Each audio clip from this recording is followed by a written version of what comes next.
for that to happen continuously. So we are waiting for the court to start their session.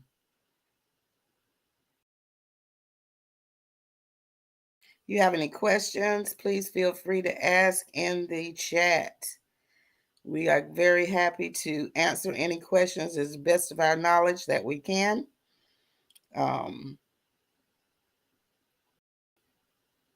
So anyway, here we go. Let's hope we're going. sometimes I say here we go, but they're going to be live testimony this afternoon, so I'm excited for that. We've had several depositions this morning, and as you know, the court mutes the mics when they're at the bench with the judge. So we are waiting for them to come back, from the bench with the judge, and then the jury will be called in, and then witnesses shall begin to be examined, whether it's by deposition or by live testimony. As you can see, people are filing into the courtroom.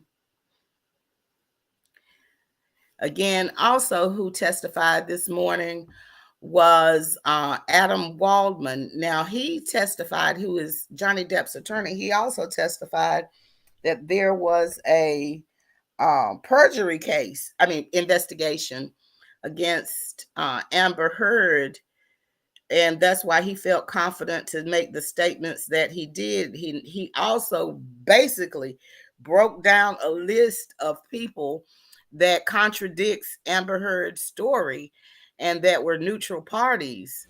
So that was very interesting testimony. So if you get a chance, go back to the morning. There's timestamps in the description, so you'll be able to go exactly to the testimony that you want to hear from this morning. So the jury is coming in now. Enjoy.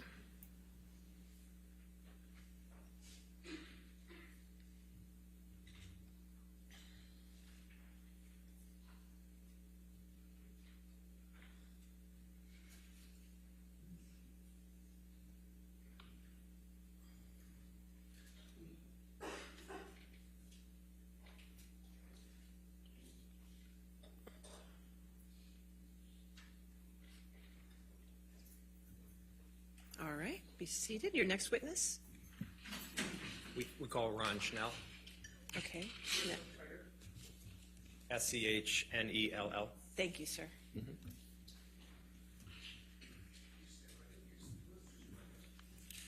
You solemnly swear or affirm to testify truthfully in this case and penalty of law? Yes.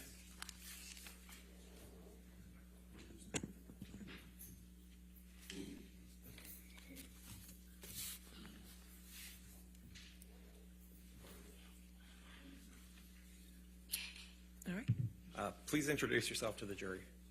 I'm Ron Schnell. And what is your current job title, Mr. Schnell? I'm a director at Berkeley Research Group. And could you briefly describe your educational background since high school? I have a master's degree in computer science.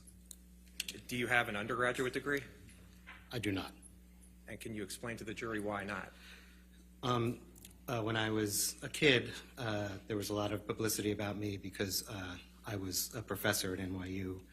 When I was 14, NYU actually offered me to go into their freshman class when I was 14, but I decided that I wanted to experience the social aspect of high school, so I turned them down, but by the time I got to college, they skipped me from undergraduate to graduate. So when did you receive your master's degree from Syracuse University? It wasn't until 2008, actually. And why wasn't it until 2008? So because of my previous background while I was at Syracuse, including I did work at MIT in the artificial intelligence lab for the two founders of artificial intelligence, Patrick Winston and Marvin Minsky. I was immediately lured to industry even while I was in graduate school, and eventually they offer you enough money where you have to take them up on it. So what So when you were lured away from Syracuse University, what did you do? I worked at Bell Labs on something called the Unix operating system. Unix is an operating system, which is the core of the computer, what makes everything work. Microsoft Windows is an operating system. Mac OS is an operating system.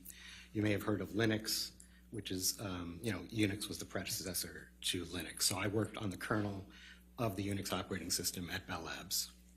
And when was that approximately? What year? 1986. And how long did you work at Bell Labs? A couple of years. And what did you do after Bell Labs? After that, I was lured away to IBM. So I worked at IBM on their version of the Unix operating system, which was called AIX, also working on the kernel and managing other programmers working on the kernel. And can you just briefly explain what the kernel is? Right, the kernel is the center of the operating system, so it actually controls the piece of software that controls the whole computer. So it gets down to the bit level where it's actually really, everything that goes on in the computer has to go through the kernel. And what did you do after IBM? After IBM, I founded a startup company. What was the name of that startup company? It was called Secure Online Systems. And what did Secure Online Systems do? It was a company that wrote software for mainframe computers running the various versions of the Unix operating system. And were there any other investors in Secure Online Systems, Inc.? Yeah, my business partner in that was Sylvester Stallone. And what eventually happened to Secure Online Systems? Well, it was, as I said, a software product that ran on mainframe computers running Unix. And we actually completed the product and it ran very well, but mainframes running Unix kind of ceased to exist back then, so we had to shut it down. So what did you do after the company shut down? Then I went to work at Sun Microsystems, working on their version of Unix, which is called Solaris, also working on the kernel. And approximately how long were you there at Sun? Approximately 5 years. And did you also work for Drivers Aces, Inc.? Right. Coincident with that, I also founded another startup called Driver Aces, and we wrote what are called device drivers to run on the Unix operating systems. A device driver actually teaches the computer how to talk to hardware devices, so it also runs within the kernel. Have you founded any other startups? Yes. And what was the other startup? What was at least one of the other startups? So the last startup I founded was called mailcall.com, M-A-I-L, and that was a startup that allowed you to read and manage your email on your cellular phone before there were smartphones. So a computerized voice would read you your email and you could speak a reply into the phone or send it to a fax machine, basically let you manage your email on the road. And what happened to mailcall.com? I sold that to a public company in 2000. And what'd you do after that? After that, I ended up working at Equifax, one of the 3 credit bureaus in the United States, running software development for their internet marketing division. And how long were you in that position? Until 2005. And what happened in 2005? In 2005, I was asked to run what's called a monitorship for the DC District Court for 2 cases, US versus Microsoft and New York et al. Versus Microsoft, the 2 largest antitrust cases in US history. So I was responsible for running that organization. I hired 93 people over 6.5 years to perform that monitorship. And what type of work were you doing in that monitorship? Highly technical work, looking at all of Microsoft's documents and source code and things like that. I can't talk too much about it because of a protective order, but I had special master powers in those matters. And you said you were in that position for 6.5 years? Correct. So that takes us to about 2013, is that right? It was 11. 2011, okay. And what did you do? What did you do in 2011? In 2011, I didn't do much until 2013 when I took the role as a director at Berkeley Research Group. Okay. And that's your current position, correct? Correct. And what are your responsibilities at Berkeley Research Group? So I do all sorts of things. Generally, I consult. I do software projects and manage software projects and architect them. But I also do things like this, where I'm consulting in litigation and sometimes testifying in litigation. Have you taught any courses? Yes, I'm an adjunct professor at Nova Southeastern University. And what classes do you teach there? I teach computer security and the Unix operating system environment, although since COVID I haven't been doing that. And have you published any scholarly articles? Yes, I have 2 published articles, one related to computer security and another relating to antitrust enforcement using technology. And what experience do you have in statistical or forensic analysis of social media? A bunch of the consulting work I've done involves analyzing data from social media. Most of them have been consulting for litigation. Some of them are consulting for non-litigation. Yeah. And is that work both in civil and criminal matters? Yes. And could you describe the work just a bit more in terms of what you've performed regarding statistical or forensic analysis of social media? I can't talk about the specific cases because I haven't testified on them, and some of them are awaiting indictment, most likely. But in general, it's really the same sort of stuff I've been doing here, analyzing data from the social networks. And what social media platforms have you performed forensic analysis? All of the major ones. And what are the major ones? Twitter, Instagram, Facebook, Reddit. How much of your expert work is for plaintiffs versus work for defendants? Well, I don't consider myself working for either plaintiff or defendant. I take my role as an independent expert extremely seriously. But looking at whose counsel has hired me over the 9 or so years I've been doing this, it's almost exactly equal. And how many times have you been a consulting expert? Including litigation and non-litigation, hundreds. How many times have you been qualified in court, arbitration, or in sworn court testimony to provide expert testimony? 8 times. Have you ever been disqualified as an expert by a court? No. Do you believe that your testimony will be helpful in assisting the jury understand the facts of this case? I do. Your Honor, at this time, I tender Mr. Schnell as an expert in the fields of statistical and forensic analysis of social media. Any objection? Your Honor, can we be heard? Do you want to voir dire? Yes, I do. Okay, you can voir dire. Thanks.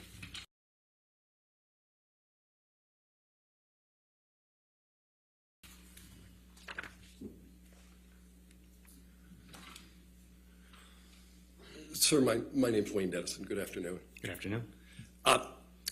You made here an analysis of certain tweets and hashtags, right? Right. And you made no effort to connect those tweets and hashtags to the statements being made by Adam Waldman. I'll sustain the objection. The voir dire is just for his qualifications as an expert. Can we be heard, Your Honor? If you want to come forward, Thank you. that's fine.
All right, so Mr. Dennison, do you have any objection to him moving in as an expert?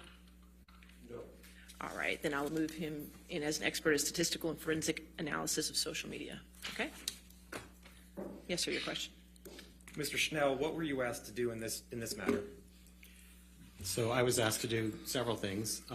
I used the official Twitter APIs to bring in data over several different time spans. Initially, it was April of 2020 to January of 2021, and analyzed various hashtags and things like that. And what is significant about April 2020? I understand that April 2020 is related to the alleged defamatory statements by Mr. Waldman.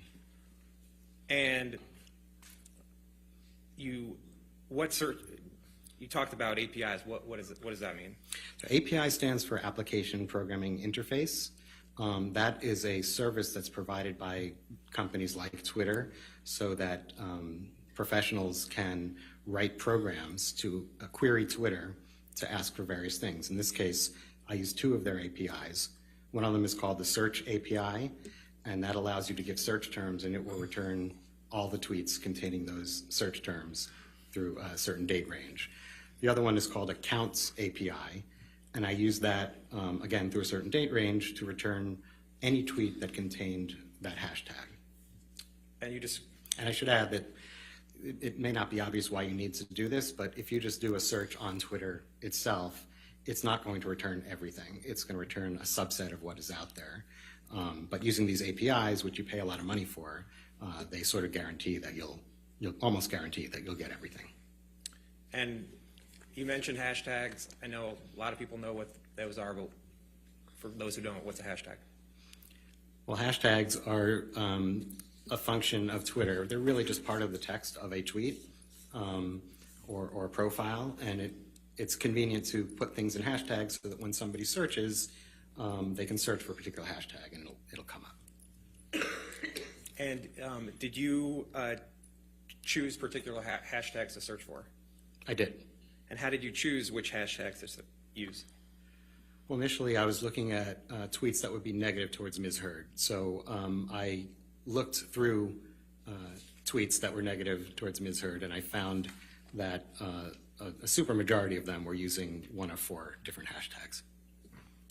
And so overall, what did your analysis find regarding negative hashtags about Ms. Heard from April 2020 until the end of January 2021? Well, there were over 1,243,000 and change uses of those hashtags during that time frame you just mentioned. And did you perform an analysis of the negative hashtags from April 2020 until January 2022? Yes, I did. And what was the result of that? There were over another million, so 2.38 million, I think. And how did you determine that the tweets were negative about Ms. Heard? Well, I hadn't been asked that until later on in this, but I didn't think that that would be in controversy. I mean, some of these hashtags are pretty rude, and it would really surprise me that anyone would think that they wouldn't be negative towards Ms. Heard. But when I was asked about it later, I actually took a random sampling and looked at them and could not find any that were not negative towards Ms. Heard. And what was the random sampling that you used? I did two of them. They were 1,000 each. And how did you determine which 1,000 tweets to use to review in each search? I wrote a program that truly selected them at random. And in your experience, is 2,000 tweets a meaningful sample? If they're chosen at random in this universe, yes. Okay. In addition to the 4 hashtags for Ms. Heard, did you review any other? Did you look at any other hashtags? I did. And what type of hashtags did you look for? I looked at what I found to be 6 hashtags that would be negative towards Mr. Depp. Okay, but Michelle, could you put up demonstrative 1, which is on the 5th page of attachment 4 of Mr. Schnell's expert designation. Mr. Schnell, did you create this chart? I did. And what data is this chart based on? This is based on the search API from Twitter, and it rolls up the number of tweets with the various hashtags by month.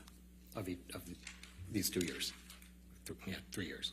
Your Honor, I'd like to I'd make this a demonstrative Schnell demonstrative 1, or do you want it to be a? If I could get it one of the numbers, since it's going to be part of the record, just. Okay, can we call it Schnell demonstrative 1, and then I will give you a number? Well, the last number I have is 1837. I don't know. Do we know if that's the last? Which Can we one? make it? Can we? You wanna How about we make it 1900? 1900? That way, it's not.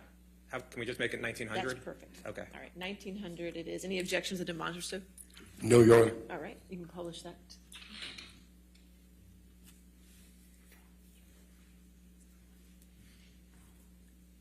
And is this the chart you made, Mr. Schnell? It is. Okay. And at the top here, there are hashtags that are in yellow. You see that? I do. Okay. And if we go all the way to the right, well, first let's scroll over to the left here. I apologize. You see, in 2020, there's the months of June and July. I do. Okay. And what are these columns? First, tell the jury what they represent. So each of these is the number of tweets with the hashtags, with the corresponding hashtag during that month. Okay. And if we look at the first one in yellow, you see that first hashtag, the fourth one over? I do. And are there any, what does it show from 2018, frankly, to July of 2020? There were none. And then what happens in August of 2020? Well, there's a remarkable jump from July to August of 2020. It goes from 0 to 13,878. And if we scroll to the right, the last 3 hashtags, which are highlighted, or shows the difference between June and July. What did your analysis show? Well, you can see that June is about at its steady state. In July, there's also a remarkable jump. And that's for all 3 of those hashtags? That's correct. Okay. And the hashtags, if the hashtags that are in blue are the ones related to Mr. Depp, correct? Correct. Okay. Oh, by the way, what is your understanding of when the last alleged defamatory statement was made by Mr. Depp through Mr. Waldman? My understanding is that it was the end of June of that year. Of 2020? Yes. Now, looking at the hashtags that are highlighted in blue for Mr. Depp, for the months of November and December of 2018 and January of 2019, what does your analysis show? Well, I see a remarkable jump in November of 2018, and then it starts to, well, it goes way down in December of 18 and January of 19. And do you know when Ms. Heard wrote the op-ed in this matter? My understanding is that it was December of 2018. And if we go to November of 2020 for the hashtags related to Mr. Depp, if you see the difference between October of 2020 and November of 2020, what do you see there? I also see a large jump from October to November of 2020. Okay. And if we look at the last hashtag in blue that says Johnny Depp is a wife beater, what does that show what did your analysis find in terms of tweets without those hashtags? It looks to me that also, I mean, there are none prior to, well, little here and there. There are single-digit ones, but prior to November of 2020, there are basically none, and then it jumps up to over 2,000. And do you know what happened in November of 2020? My understanding is that's when the UK trial ended. Okay. We can take this down. And can you put up demonstrative 2, which will make 1901, which will identify as 1901? That's fine, 1901. Any objection? No, Your Honor. All right, 1901 can be published.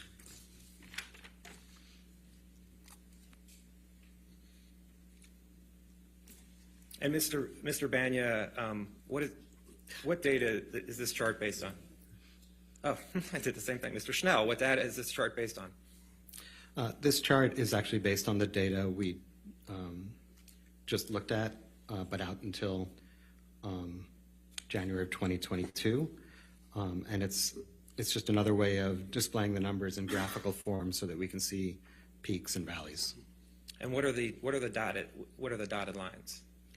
So if you look at the top, you can see that the dashed lines are the negative hashtags towards Ms. Heard, and the solid ones are the negative hashtags towards Mr. Depp. And what is being shown here? In your analysis, what is shown with the tweets related to Ms. Heard? Well, you can see that there's a huge spike in February of 2020, which I believe Mr. Waldman just testified that that's when he leaked an audio tape of some kind. There's also a notable, remarkable spike in July of 2020, in November of 2020, and then in March of 2021. And the spike in February 2020, that came before the alleged defamatory statements, correct? Which one? The spike in February 2020. That is correct. And even though that spike came in before the alleged defamatory statements, even taking account for that spike, what time period has more negative tweets about Ms. Heard, before or after April 2020? Right. So even taking into account this really large spike in February of 2020, and you look at from the beginning of 2018 until the beginning of 2022, there are a majority of the negative tweets are between April of 2020 through the beginning of 2022. And do you recall at your deposition being asked that a spike in negative hashtags occurring before April 8th, right before April 8th, 2020? Objection, hearsay. I would ask about his attorney. Overruled. Go ahead. I remember questions regarding particular dates, yes. And what's your understanding as to why there was more negative tweets in April 6th and April 7th than April 8th, 2020? Objection, no foundation. Was there more negative tweets on April 6th and April 7th than in April 8th, 2020 as it relates to Ms. Heard? Right. If you look at the day-by-day counts, which I supplied to Mr. Depp, and you can see that there's a spike that begins on April 6th and goes for a few days. So April 6th is, to my understanding, before what people are calling the alleged defamatory statement. And did you look at the tweets for April 6th and April 7th? I did. And what did you find? I found that there are Waldman statements that are the same as on the 8th, on the 6th, and the 7th. The Daily Mail on the 6th, and Vanity Fair on the 7th. And what terms were being used? Well, hoax is certainly used in each of them. I think abuse hoax is used in one of them. I don't have it in front of me, but generally speaking, in the 7th, I think it's the same exact terms that are used in the one on the 8th, but the 6th may be slightly different, but it has the word hoax. Okay. If we can go to the second page of this demonstrative. What's being shown in the second page of this demonstrative? So this is generally, it's the same data as the first one, but I've removed one hashtag, the Justice for Johnny Depp hashtag, because it kind of overwhelms all the others because there are so many of them. And by removing it, it sort of rescales the graph and you can see the others much better. And even though they looked really tiny in the previous page, you can see that they're big numbers, over 100,000 and stuff. So this shows, and if you look between the two, you can see that the curves are the same. So it shows like a mathematical correlation between all the hashtags. So what do you mean by mathematical correlation? Well, they're correlated. You can see the numbers go up and down at the same place. So I'm understanding the hashtags are essentially all going up and down at the same times? Correct. Okay. Thank you. And can we put up demonstrative exhibit 3? Which will make 1902? 1902, That's yes, fine. thank you. All right, any objection to 1902? None as a Yes, demonstrative. yes, okay. You can publish that.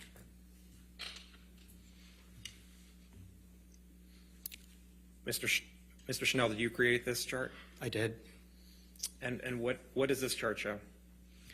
So what I did was I took the data that I supplied to Mr. Depp, which was the original data from April of 2020 through January of 2021, and I searched it for certain key terms, specifically hoax, fake, and fraud. And that's what it's representing. The top part, anyway. And the top part, if you look at for hoax, fake, and fraud and this is within the negative hashtags or misheard? Right. This is only searching through the ones that have one of these 4 hashtags in them. Okay, and if you look at the total, oops, I'm putting that in black, let's clear that. Well, you saw the line there. What's the total number of times it was used in the negative tweets, either hoax, fake, or fraud? 81,121. And did you perform any other searches on the data? Yes. And what searches did you perform? So I also looked in that same data for references to Waldman by itself, or Wald, and then followed by anything followed by Mignon or Minions, Minion, depending how you want to pronounce it, sort of a portmanteau of Waldman and filet mignon, I guess, or Minions, and looked for those in the same data. And in terms of the percentage of the amount of times Waldman or Waldmignon was used in the negative hashtags from April 2020 through, is it January 2021? The percent? Yeah, what's the percentage? Yeah, so I found over 25% of the negative hashtag tweets, or 1 out of every 4 on average, had either Waldman or Waldmignon. And I see you ran searches for hoax, fake, fraud, rather than abuse hoax in quotes or sexual violence hoax in quotes. Why didn't you run those searches? Objection compound. Overruled. So so if I had put them in quotes like that, say abuse hoax in quotes, that would require that it show up in exactly that way, with the same spacing and the same order. So if it said something like there was abuse and there was a hoax, it wouldn't get caught. So if I take the quotes out and search for them separately, search for things separately, that'll cover it and make sure that I catch everything. And based on your analysis of these searches within the negative hashtags, what do the results of these searches mean? Well, obviously I can't read what's in people's minds, but you know, when I read the disclosure of Mr. Depp's expert, Mr. Banya, he stated that if these terms, in particular the Waldman term, Objection hearsay. He's an expert. No, overruled. if these terms had shown up a lot of times in the negative hashtag tweets, then that could show that they were, you know, paraphrasing the impetus of why people tweeted these. So I sort of adopted Mr. Banya's opinion on that and found this large number. So I agree with Mr. Depp's expert that this could show a substantial correlation. And to what level of confidence do you hold the opinions you just provided to the jury? To a reasonable degree of scientific certainty. Thank you, Mr. Schnell. I have no further questions. All right, cross-examination.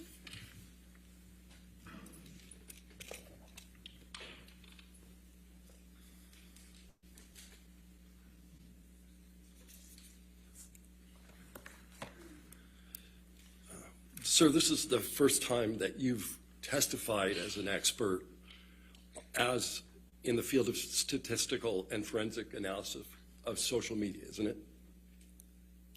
I've consulted on litigation for it, but it never got to testimony. That's correct. This is your first testimony.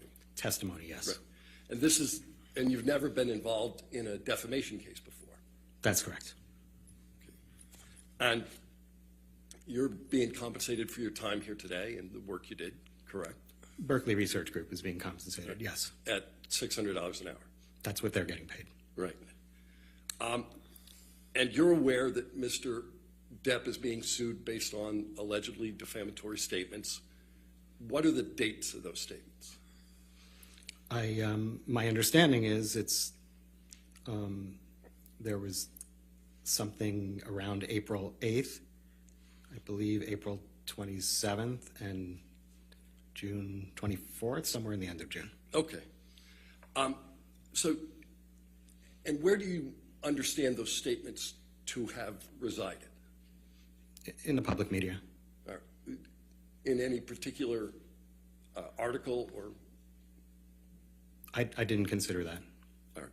So you're not offering an opinion on how widely the articles that contain those statements were read? That's correct. And you're not offering an opinion as to how many people actually saw the language that's been attributed to Mr. Waldman? Only a minimum number of people who could have seen it based on the tweets that referenced him. Okay. And you don't know even where those references appear in the articles? I'm not sure what you mean. There are statements by Mr. Waldman that appear in articles. Do you understand that? I do. Do you know in what portion of the articles the statements appear? I've looked at the articles, and from that, I've seen where they appear. And where, in general, do they appear? In the middle, the end? What's your sense? That I'm not sure of. I mean, the ones I looked at on the 6th and 7th, I think they were towards the top. All right. So you testified that you reviewed a number of hashtags that you deemed were negative towards Ms. Heard. That's right? Yes. Yeah. And the four you picked, at least the negative ones, Justice for Johnny Depp, that's from one of them, right? That's right. Amber Heard is an abuser, that's one of them. That is one of them. We just don't like you, Amber, that's one of them. That is one of them. And the last one was Amber Turd, right? That is another one. Okay. And these four hashtags you identified and searched for, you don't believe they have any connection, or you testified that you have no connection to these three Waldman statements. The hashtags aren't connected to Waldman, right? Well, I did an additional analysis that did show how many of those had Waldman connected to them, and I found that 1 out of 4 of them did. Right. But when you were deposed, you were asked whether these were related, these particular hashtags were related to any of the Waldman statements, and you said no at that time. I said more than that. I said I didn't know, and then I said I'm basing I'm looking at Mr. Banya's opinion where he says they would be if they were in large number, and I'm adopting his opinion and agreeing with him that they must be connected. So you're adopting an opinion that hasn't been rendered in this case yet by anybody but you. Well, I know that Mr. Banya Has testified. Okay, what I'm saying is I know that Mr. Banya's disclosure says that he is expected to come to that opinion. All right. But the only person who's ever expressed this opinion to date in this courtroom is you, correct? I wouldn't know. I haven't watched everything. I've watched a bit. So but you're adopting your own opinion. no, I'm adopting the opinion that I read in Mr. Banya's disclosure. All right. And that's not the opinion you had during your deposition. I think I did make reference in my deposition to what Mr. Banya said, and that I agreed with it. All right. And you indicated in deposition you didn't take into account statements made in the media, correct? Made in what? I couldn't hear. You said you did not take into account in your analysis statements made in the media. Media.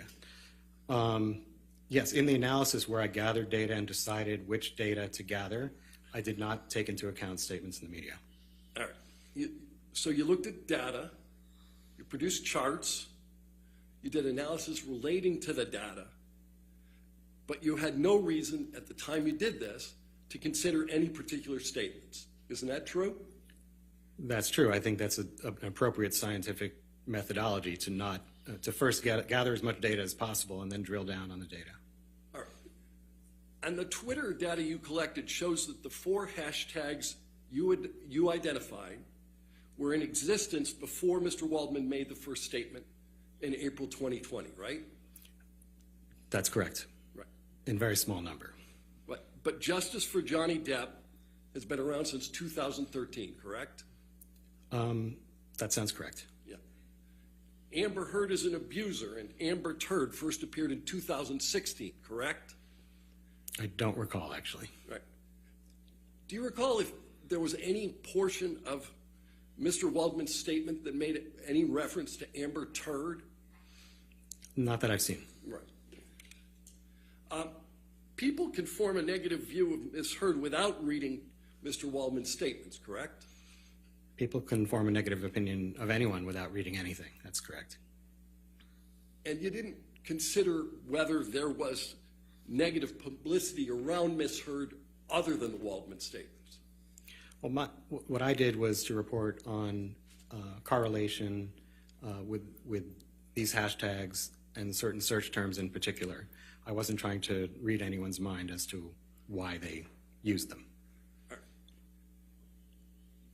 You didn't form any opinion that of the million plus tweets that you looked at, were connected in some way to Mr. Waldman's statements? I did eventually, yes. You did eventually after you read somebody else's report relative to testimony that hasn't been given here? Well, I did it before my deposition. All right. You have a demonstrative that counsel played for you. Can we put up plaintiff's 1901 again? This is yours, right? Correct. Yeah. The biggest spikes, by far the biggest spikes here, are attributable to what hashtag? Justice for Johnny Depp hashtag. Yeah. And there are spikes that existed considerably before Mr. Waldman's statement. You were asked about that by counsel? One of them did. That was the date that Mr. Waldman leaked the audio tape. The biggest spike was before the statements. Right, the date he leaked the audio. And then there were many statements that, or there are many hashtags, or uses of the hashtag, that follow the statements. You'll have to be more specific.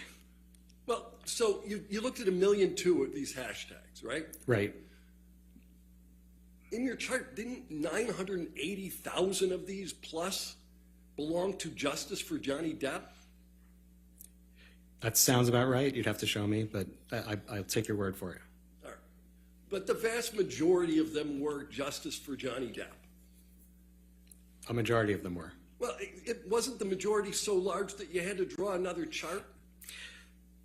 The reason for drawing another chart is because the numbers were high at particular points, so you wouldn't be able to see the other hashtags. Right. Literally, this is your chart, and all of the other activity at the bottom you can barely see in comparison to the hashtag Justice for Johnny Depp. Right. As I testified, you can barely see them because of the spikes in the Justice for Johnny Depp hashtag, but when you look at the other chart, you can see that those others are still very large numbers. So you're not offering any opinion as to what caused these spikes? That's correct. Right. So you're not opining as to why these spikes are there? I'm only talking about correlation. Right. You're talking about a mathematical connection. That's right. Right. And you don't purport to be in anybody's head such that you know why they did a particular post with a particular hashtag. That's correct. All right. There's a second spike that appears to be in July of 2020. Yes, the pointer was pointing to a different one, but yes. Yeah. Were you aware there was a trial in the UK in 2020 I'm aware. and in July? You're saying it was in July? No, but as of the time of that spike, there was publicity around a trial, correct? I don't know how much publicity there was. I know the trial was going on then. All right.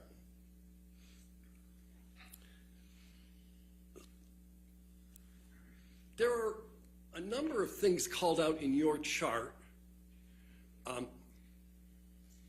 relative to particular dates, December 17th, February 11th, February 14th. You see all those? I do. And your chart makes absolutely no reference to and does not identify the dates of any of the Waldman statements, does it, sir? No, it doesn't call those out, if that's what you're asking. It calls out a whole bunch of other dates, but nothing relative to the Waldman statements. Correct. All right.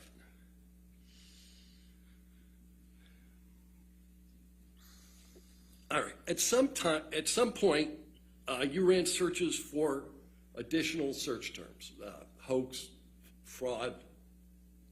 I think you said fake. And then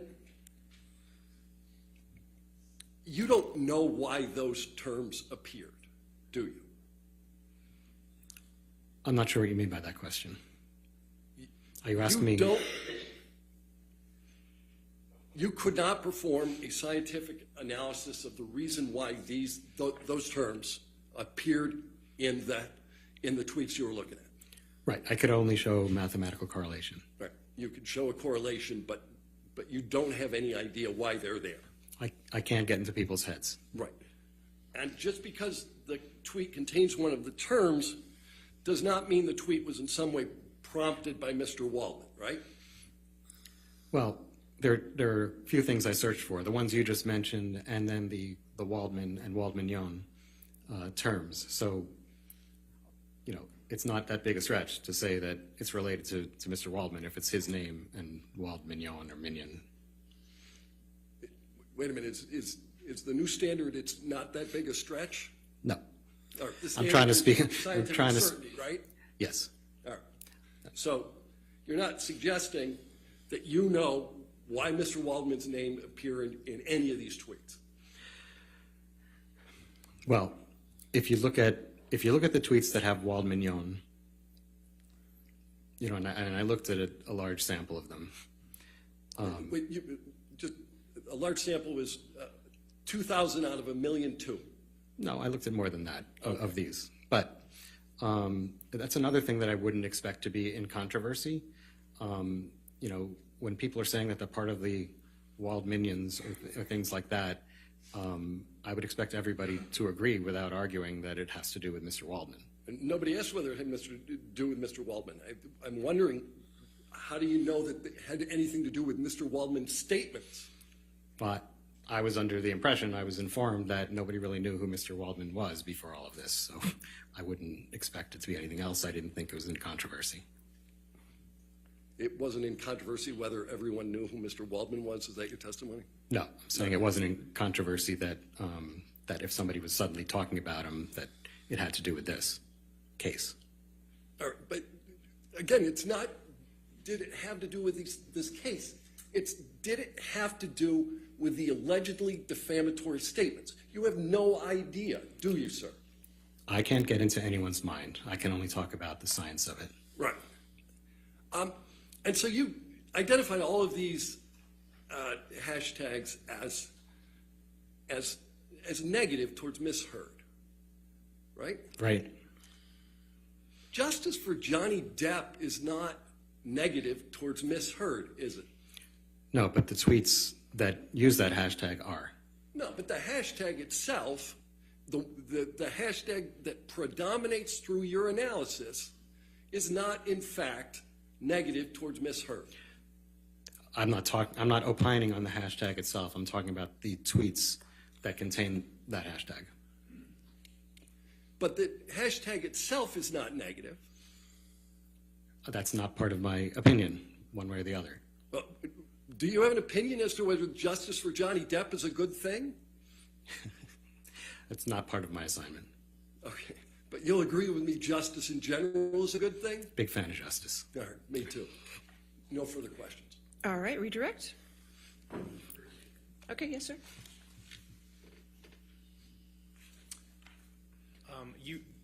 Mr. Schnell, you reviewed a large sampling of tweets of justice for Johnny Depp, correct? I did. And the tweets that had the hashtag justice for Johnny Depp, how many of them were negative toward Ms. Heard? All of them. And what percentage of the tweets with negative hashtags between April 2020 and January 31st, 2021 contain the terms Waldman or Waldman-Yohn? Over Overruled, I'll allow. over 25%. 1 out of 4. And in your analysis, how far in time do the tweets containing the terms Waldman or Waldman-Yohn go? Like how far to now? Well, Beyond the scope of cross? He was asking about. Overruled. so I think I disclosed at my deposition that I looked further into 2022 and found that it continued to go on. I didn't see any end to it at all. And based on your analysis, again, what period of time had more negative tweets against Ms. Heard, before or after April 2020? It was clearly double as many from April to 2021. And that's even including the February 2020 spike, correct? That's right. So and that happened before April, obviously. So even if you put that in there, it's still a lot more after April of 2020. And there are fewer months in that time period. I think there are 20 or 15 months in that time period and 27 months in the first part. And based on your analysis, what, if any, end do you see to the negative tweets toward Ms. Heard? Objection, no foundation. Based on his analysis up until the time? I'll sustain the objections. Okay. Did you see any, based on your analysis, at the end of the time of your analysis, what was happening with the negative tweets toward Ms. Heard? To continue to go on. Okay. Mr. Schnell, after your cross-examination, have any of your opinions in this matter changed? No, they've not. Thank you. Nothing. All right. All right, so you can have a seat in the courtroom or you're free to go. Okay, sir? Thank you. All right, your next witness? Okay, sure.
Thank you, Your Honor. We will be calling Michelle Mulrooney by deposition designation and restart.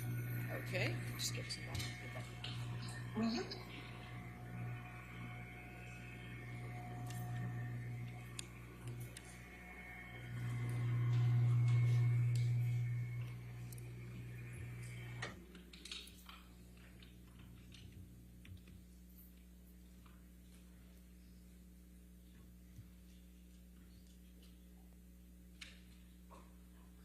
All right, you just want to spell the last name for me?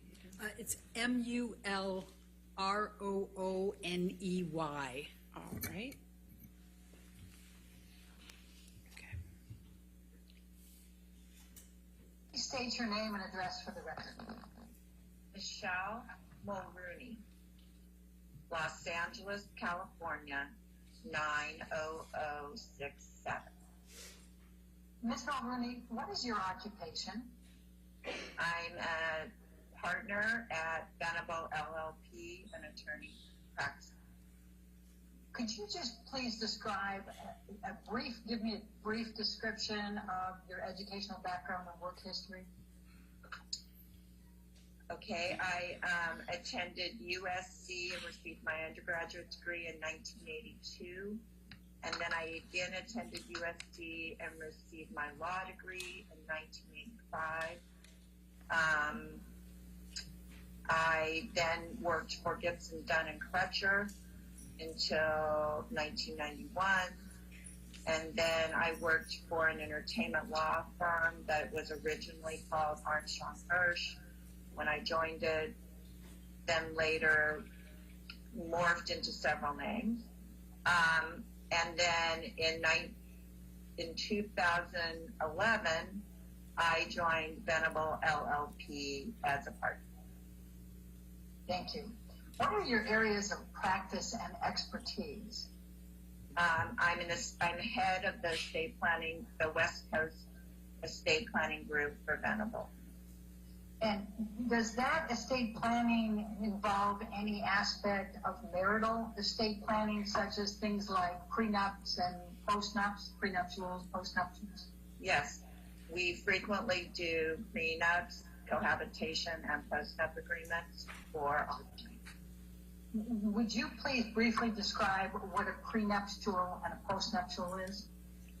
A prenuptial agreement is where spouses contract on the economics of their marriage before they are married, and they discuss things as the nature, and they contract the things as the nature of the property, community separate, etc., and also things like spousal support.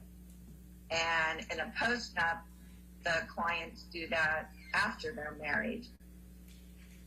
They contract on the same issues. Do you regularly represent actors? Yes.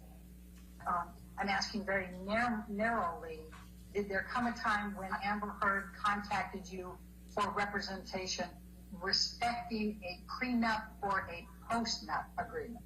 At some point, I was contacted about an Amber Heard prenup. Ms. Mulrooney, I'm going to show you what has been marked as exhibit number 3, and it's an email from you to a Dana Lowry. Do you know who Dana Lowry is? Yes. Yeah. And could you please tell us who Dana Lowry is? She's a family law attorney practicing in Los Angeles. And this is dated Monday, February 2, 2015, and says, I look forward to working with you. Please send me, this is from you, please send me the bullet points for the economics of the deal. When you are back in the office tomorrow, I will have Amber's business manager get her financial information to me ASAP. I also like to exchange 2 years of tax returns, but not attach them. Is this your general practice? Let me know. Think. Who did Dana Lowry represent? Johnny Depp. I take it Amber in the actual document is Amber Heard. Is that correct? Yes. Okay. And if I just direct your attention to the top of the email where it says February 2nd, get control. February 2, 2015. What, if anything, does this do to refresh your recollection on when approximately you were contacted about representing Amber Heard in connection with the prenup? It makes the approximate date more clear to me. Okay. And based on this, when approximately were you contacted to represent Amber Heard in connection with the prenup or postnup? The early part of February, the late part of January, or the early part of February 2015. Ms. Mulrooney, I'm going to ask you to take a look at what has been marked as exhibit number 4. And it is an email from you to Dana Lowry, which is Mr. Depp's counsel, correct? During this time period, correct. And it's dated Tuesday, February 3. And I'm going to scroll down first so we get the earliest part of it. And the first part of it is an email from Dana Lowry to you, dated February 3rd at 10:13, and says J/A deal points. Do you know what J/A means? I'm going to take you, first of all, to the bottom part, which is the J/deal points. Do you have an understanding of what J/A means? I believe it means Johnny/Amber deal points. Absent a prenuptial agreement or a postnuptial agreement, is California what we call a common law property state? No, What is it? it's a community property state. Okay, and what does that mean? Generally means that all earnings after the date of marriage are owned 50, each party has an undivided 50% interest in those earnings. Yes. What was your understanding of the purpose of the confidentiality agreement? It's very standard when you're doing a prenuptial agreement or a postnuptial agreement, when either party is disclosing their assets, that they ask for a confidentiality agreement. You respond on February 17, Dana, I have forwarded to Amber. She is filming a movie, but hope to connect with her by the end of the week. I will keep trying to move forward. I'm asking you what you meant by I will keep trying to move forward.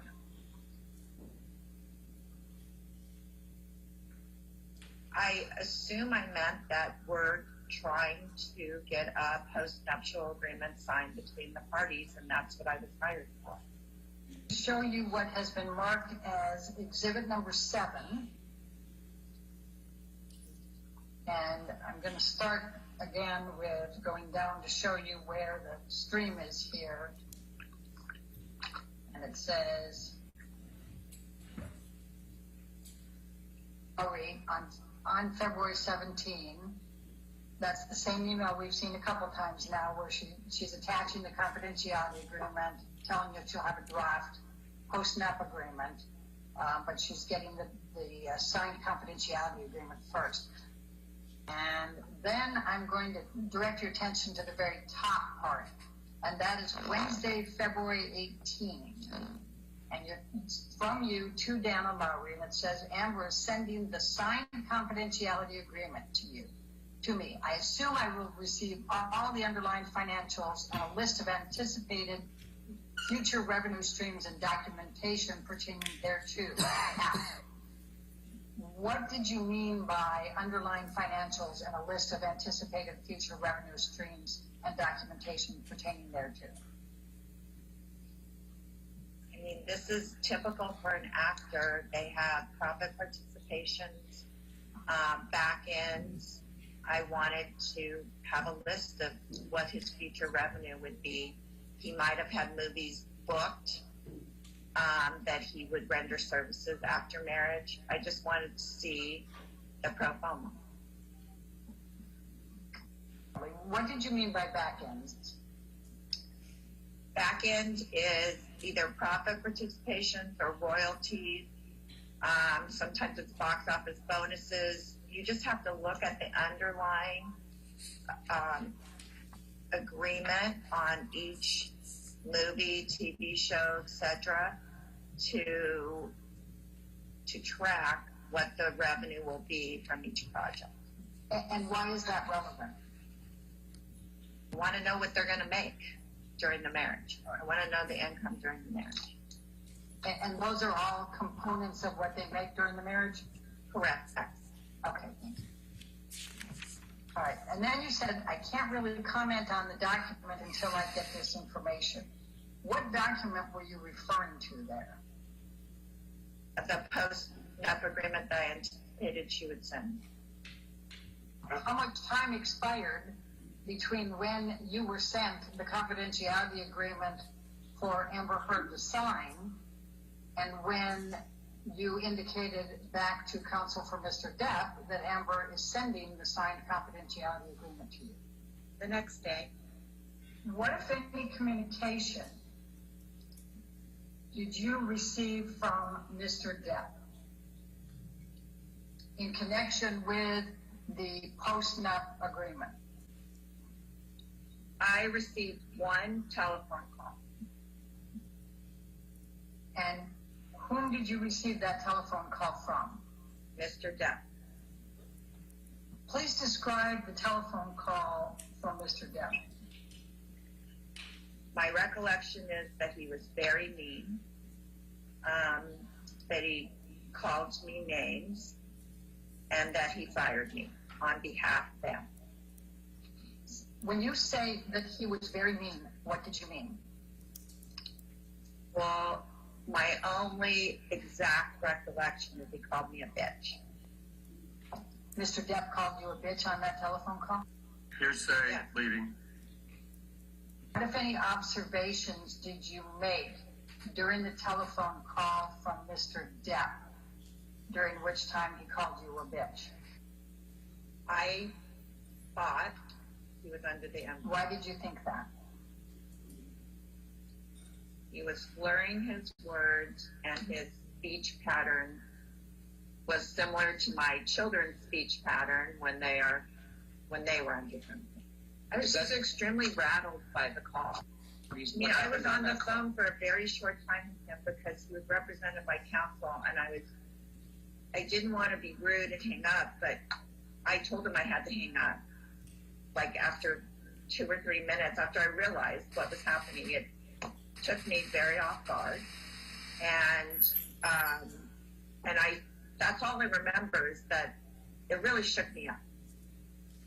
After that phone call, did you perform any further services for Ms. Heard in connection with the postnuptial agreement? No. Do you recall ever seeing a postnuptial draft agreement? No. Has either Ms. Heard or Mr. Depp contacted you at any time after the call with Mr. Depp respecting pursuing a postnuptial agreement? No. Who, if anyone, was paying your legal services? I don't recall.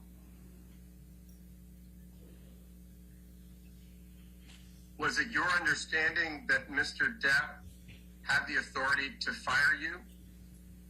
No. Did you tell him that? I don't recall. And isn't it true that he wouldn't have had the authority to fire you even if he were paying for your legal services? True? True. What, if any, communications did you have with Dana Lowy about your conversation with Mr. Depp after the conversation with Mr. Depp? I don't recall specifically. What do you recall generally, if anything? I do recall that I told her that I was no longer representing him.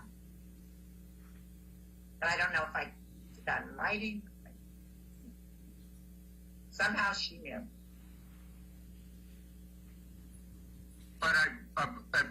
me if I'm wrong, but I believe you testified that Mr. Depp did not have the authority to fire you, correct? Correct. Ms. Mulrooney, when did your attorney-client relationship with Ms. Heard relating to a potential postnuptial agreement terminate? Shortly after that phone call. When you say shortly after that phone call, can you give us a time frame of how long it was after the phone call? Within a few days, could be one. He didn't have the power to fire you, correct? Correct. Do you have any recollection of ever receiving any more communications from Dana Lowry furthering the postnuptial agreement after Johnny Depp called you and told you he was firing you on behalf of Amber and called you names? No substantive, I recall that there was no more substantive conversations. Is there any question in your mind that it was Mr. Depp who called you? No. All right. Yes, ma'am, your next witness. Yes, Your Honor, we'd like to call the Disney corporate representative. All right.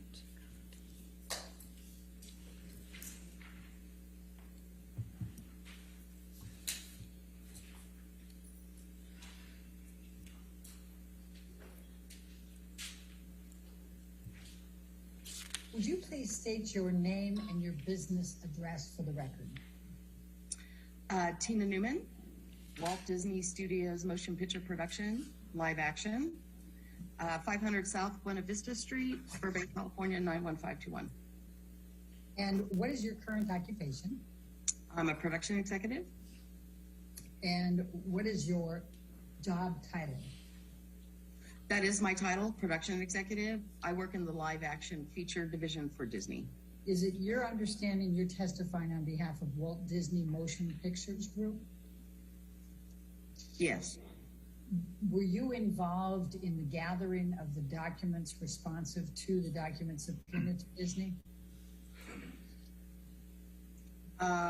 Yes, I did provide some documentation to Alec and his group from our production group. I'm going to ask you to take a look at what I've just highlighted under topic number, it's subpoena duces tecum, paragraph number 2. And it asks for documents relating to this case, in fact, and then it also says specifically, this specifically includes the op-ed by Ms. Heard and any impact it may have had on the above. And that includes, as it's defined above, including the business relationship with Mr. Depp, including considering Mr. Depp for any work with Disney or future Pirates of the Caribbean role, or a lesser or greater role, a different role, or a different production. Do you recall seeing in any of the documents you reviewed, either being involved as the corporate designee or in preparing as the corporate designee, do you recall seeing an op-ed written by Ms. Heard? No. Do you recall in your preparation as the corporate designee of Disney and your review of the documents that were produced by Disney, any document that referred in any manner to the op-ed written by Ms. Heard? I would say no. Do you remember seeing in any of the documents you reviewed that were produced by Disney in response to the subpoena duces tecum, the word op-ed in any of those documents? I don't recall that, no. Did you have any discussions with anyone at Disney about any future Pirates of the Caribbean role, a lesser or greater role, a different role, or a different production? No. Did you have any discussions with anyone at Disney about the impact of the op-ed by Ms. Heard on the relationship between Disney and Mr. Depp, including considering Mr. Depp for any work with Disney and future Pirates of the Caribbean role, a lesser or greater role, a different role, or a different production? No. Do you know whether Mr. Depp is being considered for a role in Pirates 6? No, And when you say no, I think I have to probably ask clarification. Does that mean you don't know one way or the other, or he is not being considered? I don't know one way or the other. Do you It doesn't know? fall. I'm sorry, go ahead. I was just gonna say, that decision doesn't fall within my job responsibility. It's above my head. It's the best way to say it. So what is the knowledge you have about Pirates 6? Like I said, I just know that it's a project that's possibly in development at the studio. That's it. Do you know whether anyone at Disney has ever even read the op-ed written by Ms. Heard? No. Are you aware of anyone else at Disney who has knowledge of the topic areas in the deposition notice, that's deposition exhibit number 2, that beyond what you know? I can't honestly say, I can't speak for someone else. Like I explained earlier, my knowledge and what my job functionality is at the studio at plateaus, and there are people that I work under, and those particular persons may or may not have more knowledge, but I can't speak on behalf of them.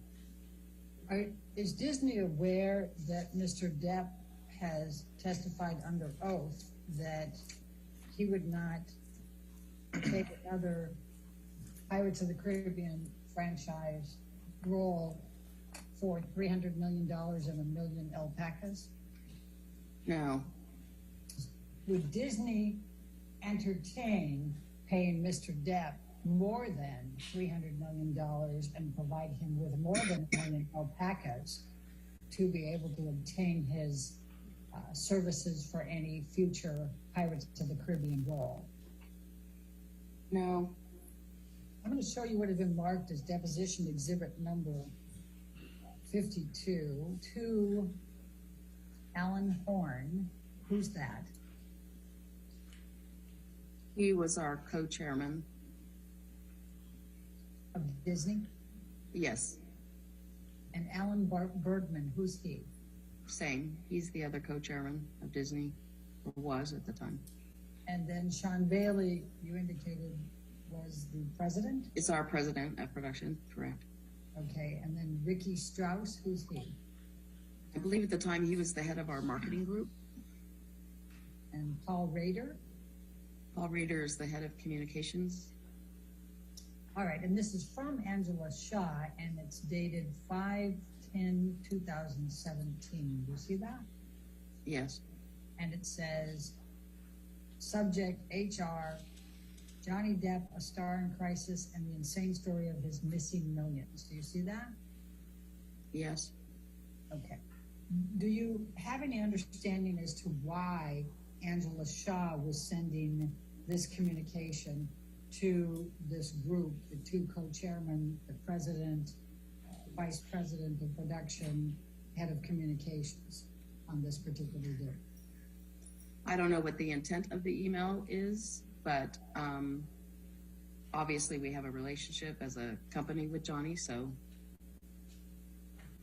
I assume that's why she may be bringing it to their attention. All right, and just to take that a little bit further, given that Disney has a relationship with Johnny Depp, if there is publicity relating to Johnny Depp, whether it be positive or negative, that would be relevant to Disney, would it not? Yeah, I mean, I can't say how it's relevant to Disney, but given that Angela is part of communications, it's her job to, keep the studio abreast, I guess, of anything concerning the company. So that's about as far as I can read into it. Okay. And so that's your interpretation of why Angela Shaw sent this to that group of people, was to keep them apprised of this particular article on Johnny Depp. Would you agree? Yeah, that would be my assumption. Yeah. I'm going to ask you to take a look at what has been labeled as exhibit number 53, and it is Disney 114 through 137. And I'm going to ask you if you recognize this document.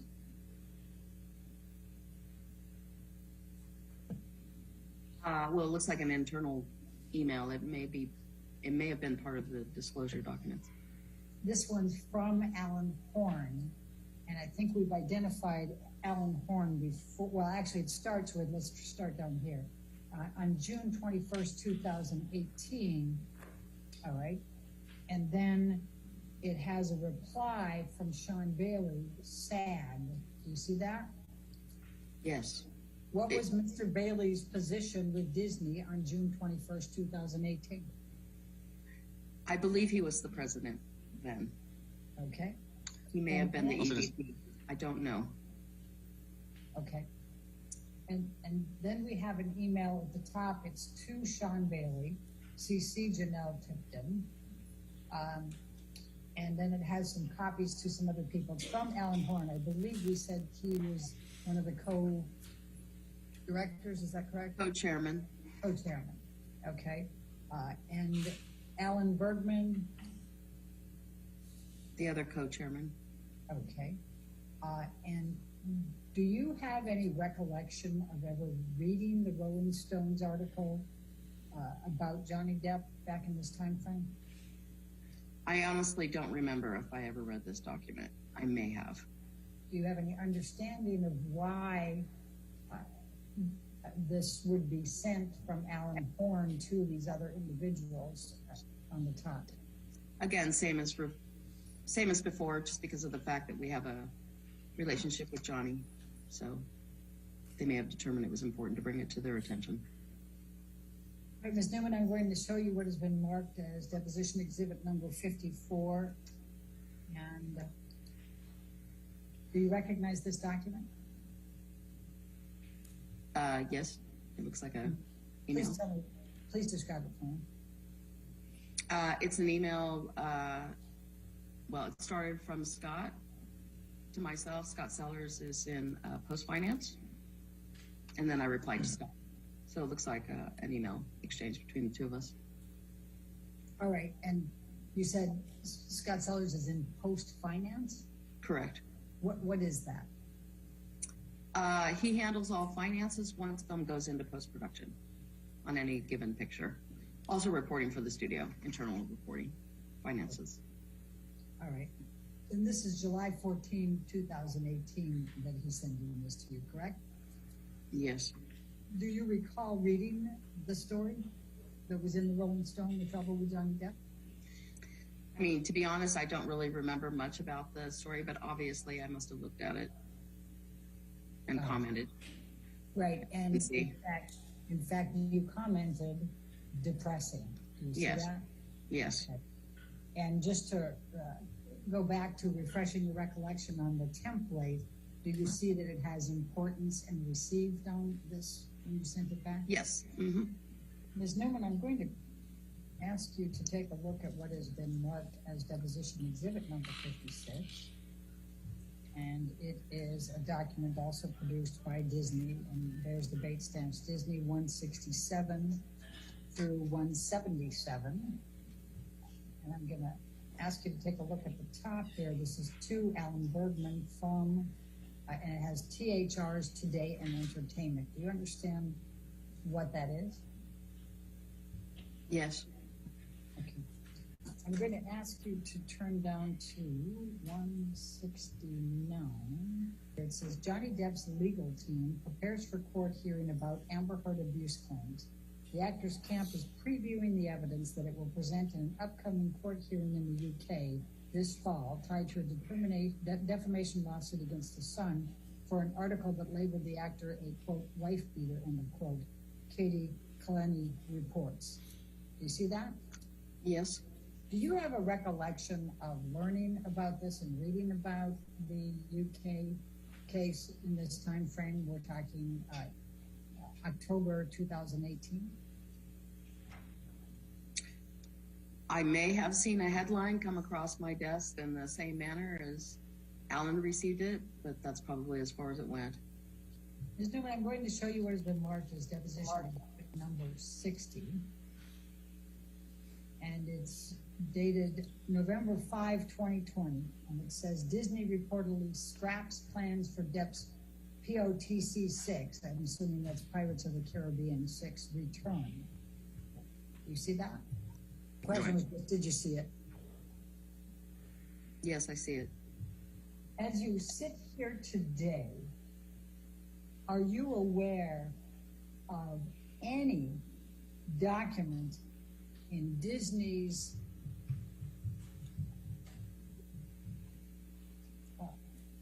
emails or in their IT system or anywhere that contains Amber Heard's op-ed from December of 2018? I mean, no, not that I'm aware. Okay. Are you aware of any decision maker within Disney who has ever said they are not casting Johnny Depp in Pirates 6 or any other role because of Amber Heard's op-ed? No. Are you aware of any decision maker outside of Disney? And by this, I'm including producers, directors, people of that ilk, who have ever said they were not considering Mr. Depp for Pirates 6 or any other movie because of Amber Heard's op-ed from December 2018? No. All right. Do we? How much time? We have an 11-minute one. Okay, that's fine. What's your next witness? Ellen Barkin, All right. Barkin. Thank you.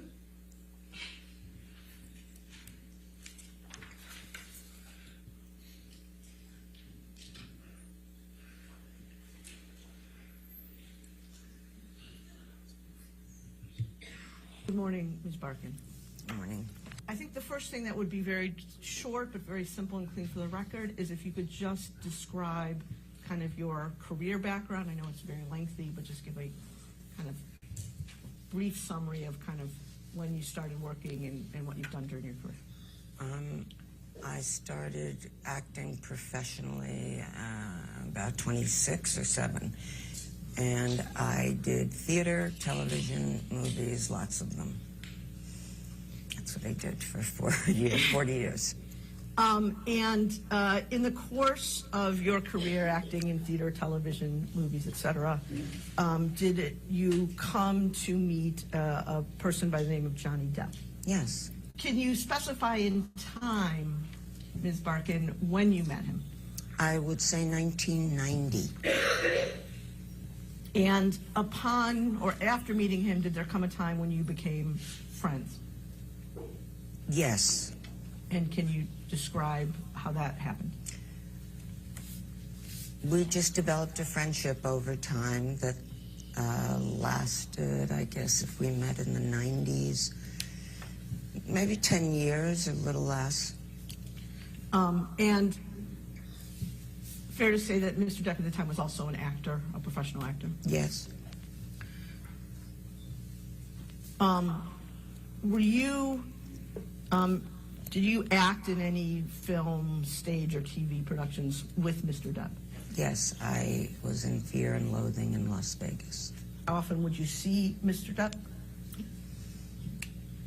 When I lived in New York, usually whenever I go to L.A., if I were in L.A., I'd see him once a week, maybe more. I mean, the friendship went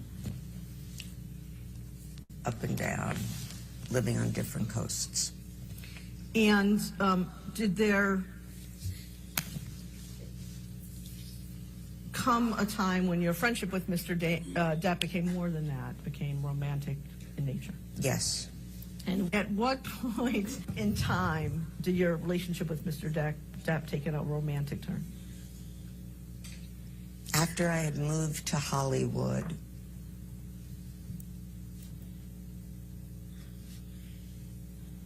and he, you know, switched the buttons. Recall what year you moved to Hollywood? Yes, 1994. When you say switch the buttons, can you tell me what you meant by that? The friendship went from a purely platonic friendship to a romantic one. At that point in 1994, when the relationship turned romantic, to your change that to sexual. To sexual. Thank you. For how long did your relationship with Mr. Depp remain sexual? Several months. Anywhere between 3 and 5, 6. And during that period, how often would you see Mr. Depp? That period when it was sexual? I'd say I'd see him 3 or 4 times a week. And again, I'm not looking to pry into private details, but can you tell me, like, where you would see him? Just give me some sense of that. Yeah, he would come to my house, or I would go to his house. And both houses in L.A.? Yes, about 10-minute drive apart from each other. And at either when you were at his house, where you didn't stay the night, or where you were at his house when you did stay the night, were there other people in the house who saw you there? Who would those people be? He had an assistant. His sister.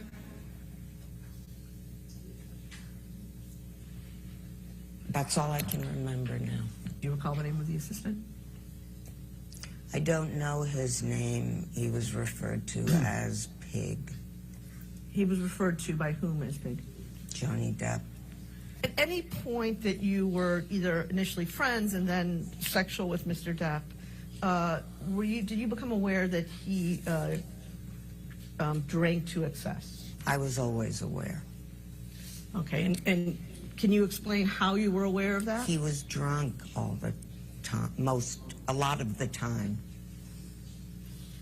And that would apply both to when you were initially friends and then later when it became sexual? Yeah. And what was he drunk? What was your understanding? What had he drunk to become drunk? He was a red wine drinker.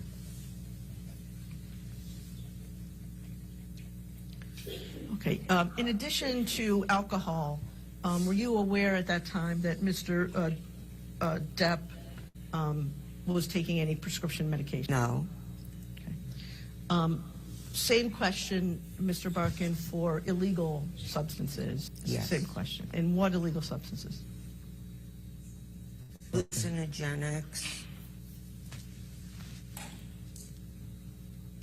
cocaine, marijuana. Hallucinogenics, can you say specifically what those were? I don't really know.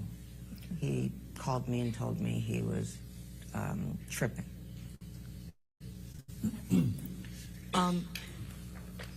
With respect to any of that, hallucinogenics, cocaine, or marijuana, did he do any of that in your presence? Yes. More than once? All the time. When you say all the time, how many times, again, in the period that you were both first friends and then sexual with Mr. Depp, do you think you saw him? I couldn't even tell you. I mean, I just know he was always drinking and or smoking a joint. But would it be fair to say more than at least dozens of times? Yeah. Over the full course, oh yeah.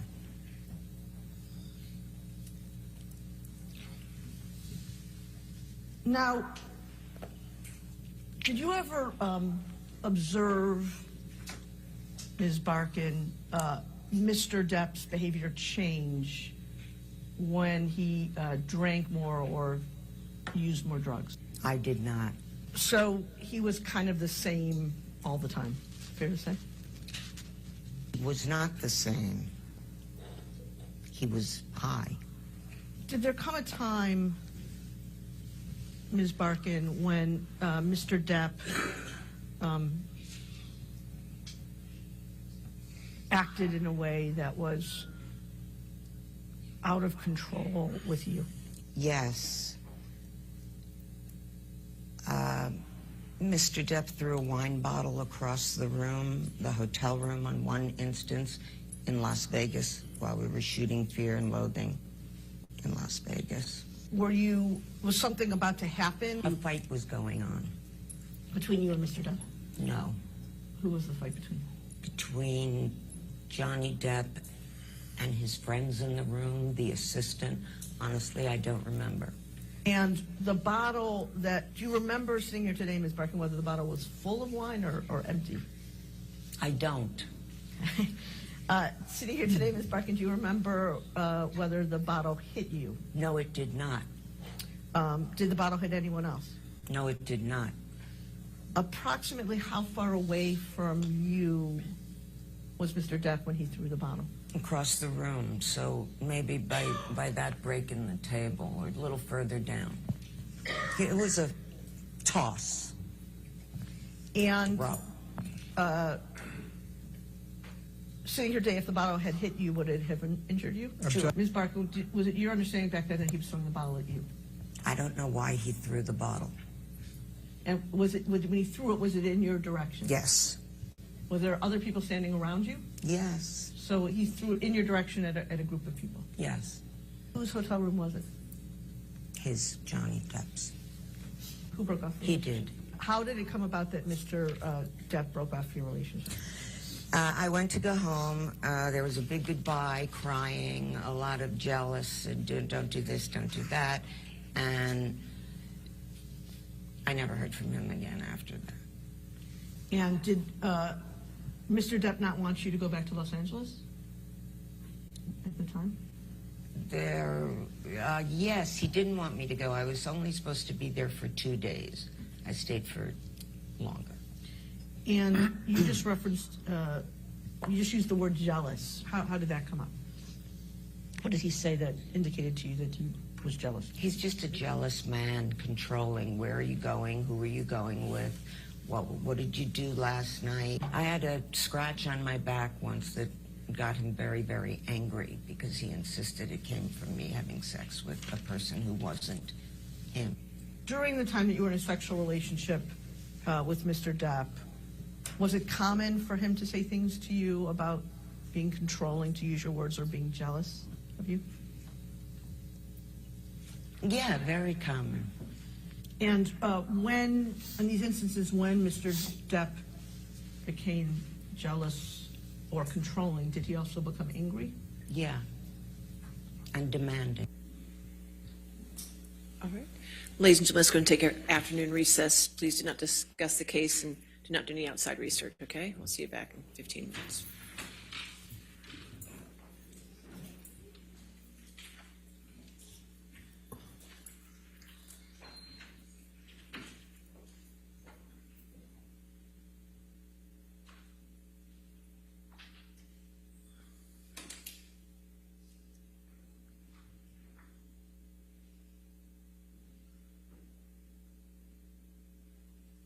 All right, we'll come back at 3:45. Does that give you time to be ready? Okay, all right, 3:45.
Are we ready for the jury? Oh, yes. Okay, you want to approach with.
All right, thank you. Your next witness?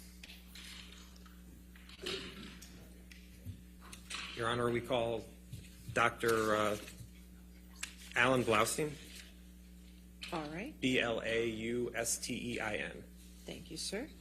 Oh, and I'm asking questions first. I believe I may be the only one asking questions. All right. All right, thank you. Can you please provide your full name? Alan Scott Blaustein. You're a doctor, correct? Correct. And you're a psychiatrist? Yes. How long have you been a psychiatrist for? Since 1987. And you went to medical school? Yes. What medical school did you go to? Northwestern University. Johnny Depp was a patient of yours, correct? Correct. You understood that Mr. Depp had substance dependence issues, is that correct? Yes. Do you recall what substance issues, what substances Mr. Depp had issues with? Marijuana, alcohol, opiates, I believe. Did you ever have an understanding that Mr. Depp had anxiety syndrome?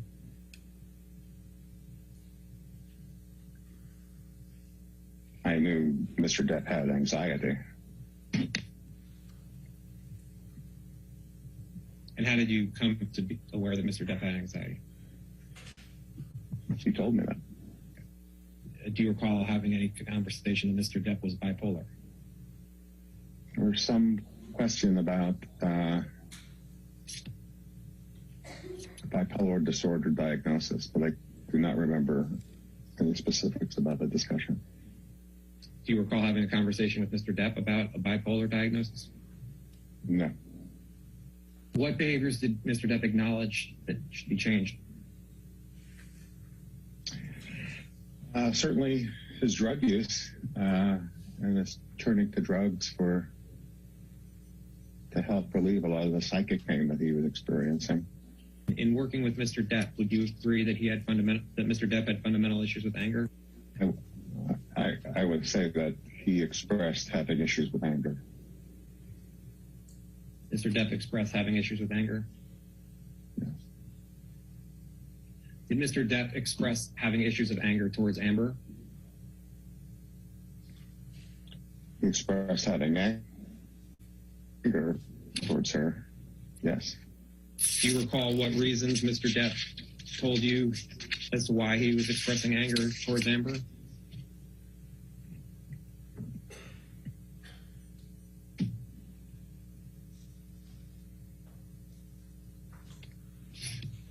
I can't, no, I'll have to say no. In working with Mr. Depp, was he ever suspicious of Amber having affairs? I can recall now he expressed feelings of jealousy, but I don't remember if it was about affairs. Do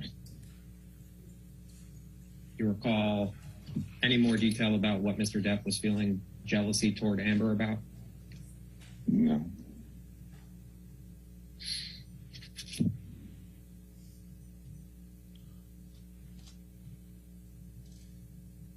In working with Mr. Depp, did you see that Mr. Depp had any issues with patience?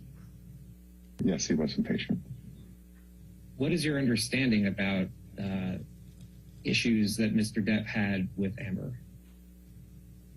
It was a very chaotic relationship with a lot of fluctuations and ups and downs and lots of difficulty in emotional expressions and lots of anger in both places and high intensity affect and emotional expression.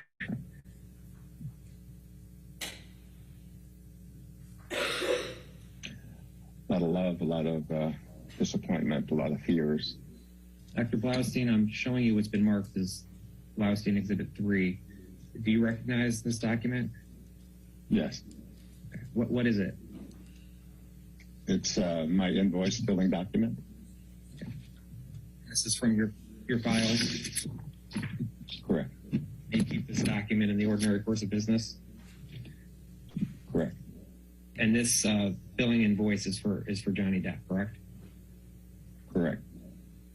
And so where it says 10/2/14 from your billing records, would this be is this your understanding the first time you met with Mr. Depp?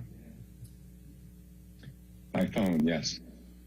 And in total, if we look at the number of sessions you either met or spoke to Mr. Depp that weren't canceled or he didn't show up, my count, it comes to 18 times you met with Mr. Depp. Does that sound about right? Looks like 18 times. Did you have any concerns about any of the amounts of medications that Mr. Depp was taking? I had concerns about the Adderall that I would have expressed to him. And what were the concerns about the Adderall?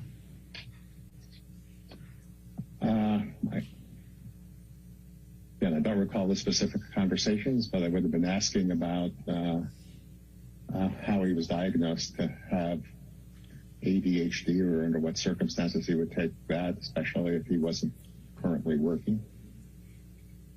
Did you ever talk to Mr. Depp about what he did when Marilyn Manson would visit? No. When you were working with Mr. Depp, did you have any understanding whether Mr. Depp was still abusing drugs and alcohol or not? Yes. But you do recall that there were times in your working with Mr. Depp where he had breakthrough uses of drugs or alcohol? Yeah, that his relative sobriety was not complete, yes. And that's what you mean by breakthrough usage, that his sobriety, Mr. Depp's sobriety, was not complete? Relative sobriety. Again, I said relative sobriety because he did continue to use marijuana throughout, almost entirely throughout the time that I knew him, with a short time exception, I think. So I called it relative sobriety. Then there'd be some breakthrough uses of other substances. Okay. And when you say breakthrough usage, just so everyone understands, what do you mean by that? He was trying to be sober. He was working on sobriety. And by breakthrough uses, I mean sobriety would mean the abstinence of using the substance. And so the breakthrough would be on a particular time he would have used the substance that he was trying to be sober of, abstinent of. Okay. So in addition to marijuana, in the time you saw Mr. Depp from October of 2014 through January of 2015, there were times where Mr. Depp broke his sobriety with drugs or alcohol in addition to marijuana, correct? I believe so, yes. How did you come to that understanding? He would have told me. Do you know why Mr. Depp stopped seeing you?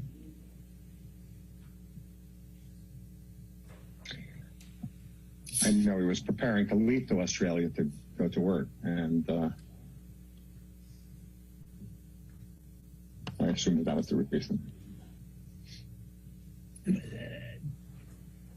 But he hasn't returned to you since he went to Australia in 2015, correct?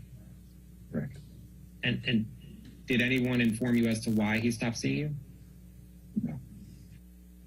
Blaustein Exhibit 9 are notes reflecting your care of Mr. Depp, correct? Correct.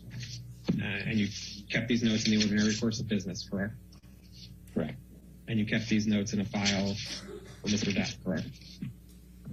Correct. And this is page 1 of those notes from October 2nd, 2014, correct? Correct. Again, there will be plenty of places where I don't remember, I can't read what they say. They are for my current attention purposes only in these particular notes. Okay. And that's what makes them process notes. In working with Mr. Depp, did he discuss any abuse he received as a child or an adolescent? Yes. And do you recall any difficulties that Mr. Depp was talking to you about in his relationship with his fiancée? Yes. What does it say? Such a pain in the ass. Do you recall why he was saying Amber was a pain in the ass? No. Okay. And what's the next thing say? Well, in boxes about his kid's mom. Okay. And again, I think I have the word destructive. What was destructive referring to? Do you know? I don't know. No, I don't. Something relationship 14 to 15 years, mother of my kids. Out of that officially. He didn't want to be his dad, thinking I'm not abandoning like his dad. And then below kids, it says clear, better. She needed me to be all this. She needed me to be all this week or all this work, I don't know. If we turn to the next page, It says page 2. Yep, got it. And then what's the next line say? This violence, rage that we've had over a couple of years. Okay, and so what is Mr. Depp referring to there? Recall? So do you recall that in working with Mr. Depp that he spoke about violence and rage in other relationships in addition to his relationship with Amber? Well, rage and chaos. I don't remember violence, but I do remember rage and chaos. Now, again, the context of this is I had met him at this point. So this is an initial telephone consultation. So to see whether or not he was going to start therapy with me. But in your working with Mr. Depp, was he talking about rage and chaos with relationships in addition to his relationship with Amber, correct? Yes, yes. What other relationships was he talking about rage and chaos? Again, I don't have the specific recollection, but I think it included the mother of his children, and arguments about not child custody, child care, or visitation, or access to the children. On the left, it says raise 2 kids, 15 and 12.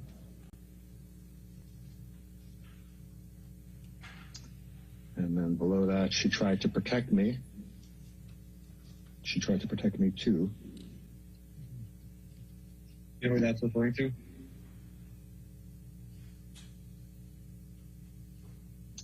My association now is his sister, but I don't think that's true. I don't have a specific recollection, no.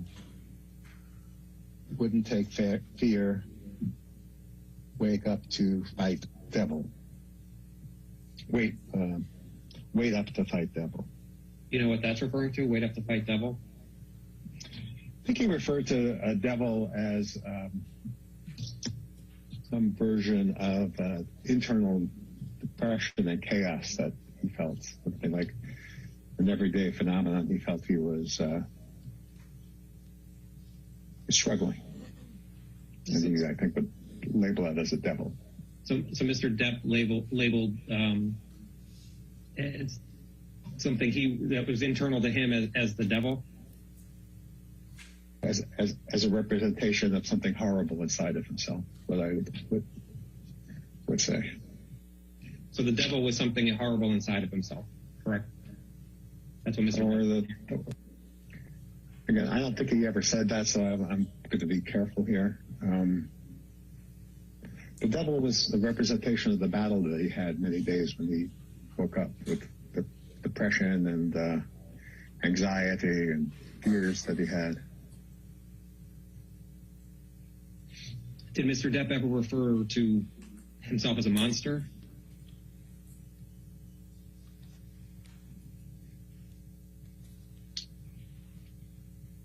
Remember the word monster in my office, but I don't know if it's referring to himself or not. Maybe that'll be more revealed as we go forward. Now, turning to Blaustein 12, which is page 4 of this exhibit, and there's a 3 at the top, correct? Yeah. And then to the right, that says Amber fiance, correct? Correct.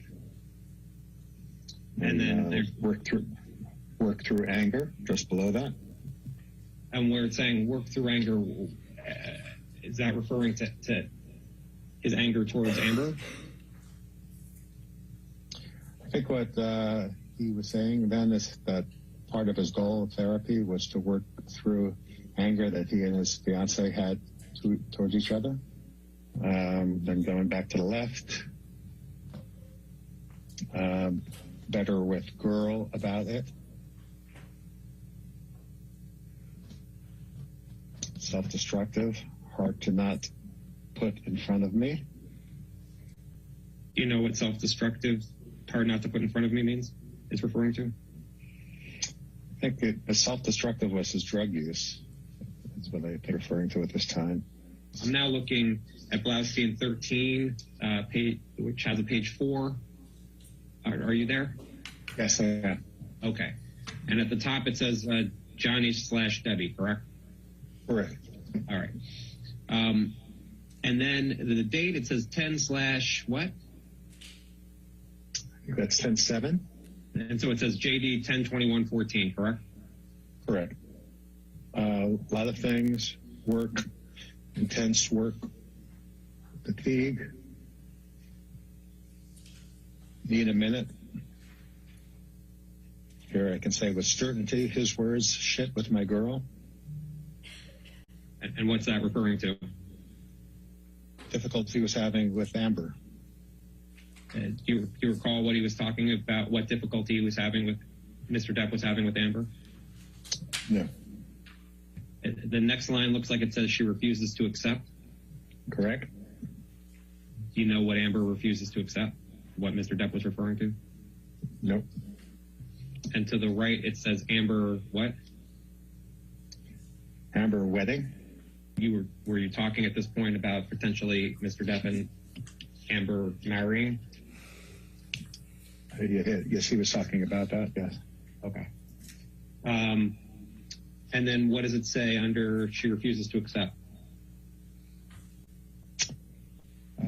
Wedding February. And then what's next? May not want to go to marriage, 51 years old. Were there any discussions that you had with Mr. Depp where he had concerns about the age difference between him and Amber? I don't think so. No. Okay. But what does it say under 51 years old? A lot of life experiences. You're being my mother and psychotic sister. What did you understand Mr. Depp was referring to where you wrote "You're being my mother and psychotic sister"? I think that's something that he said to, he told me, he said to her. He was. That Mr. Depp said to Amber, "You're being my mother and psychotic sister"? That's what I would think, yes. Okay. Then the next line. High tolerance for marijuana. Who has a high tolerance for marijuana? He did. All right, turning to the next page, which is Blaustein 15, and where I have a number 5 on the top there.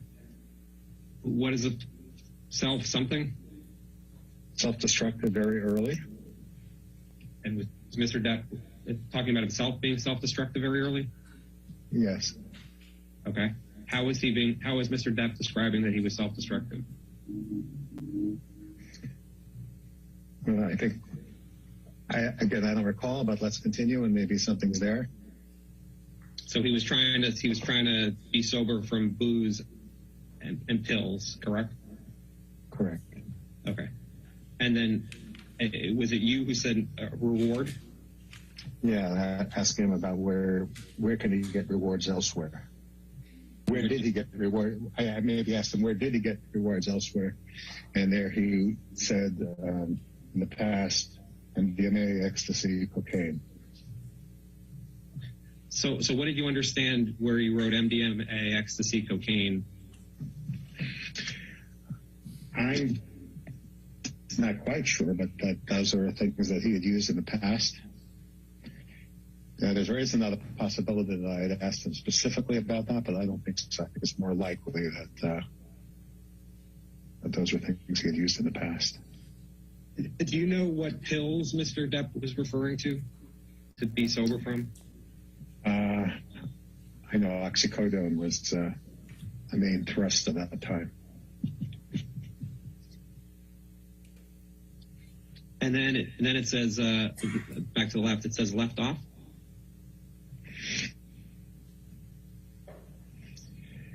Yeah, and that's probably a note to myself to try to get back to a reward loop mechanism. And it's parallel to a relationship. What kinds of rewards could come back to him that could be healthy? What kinds of rewards that could come from the relationship that could be healthy? And then talk about biology changes. So I made a note to myself there to talk about how the brain changes in the face of many of these drugs over time. Did you talk with Mr. Depp at all that his brain can change as he continues to take these drugs? Yes, I did. And then it says 10/27/14. More on relationship issues, being accused, in his word, of being manic, grounded by seeing children. Son is one of the positive aspects of the relationship. I assume he's talking about his past relationship there. Mr. Depp was saying that Amber reminded him of his mom and his psychotic sister. The relationship reminded him of his relationship with his psychotic sister and his mother, yes. And Mr. Depp talked about that he was being accused of being manic. Yes. Did he say who accused him of being manic? I assume from this it was Amber.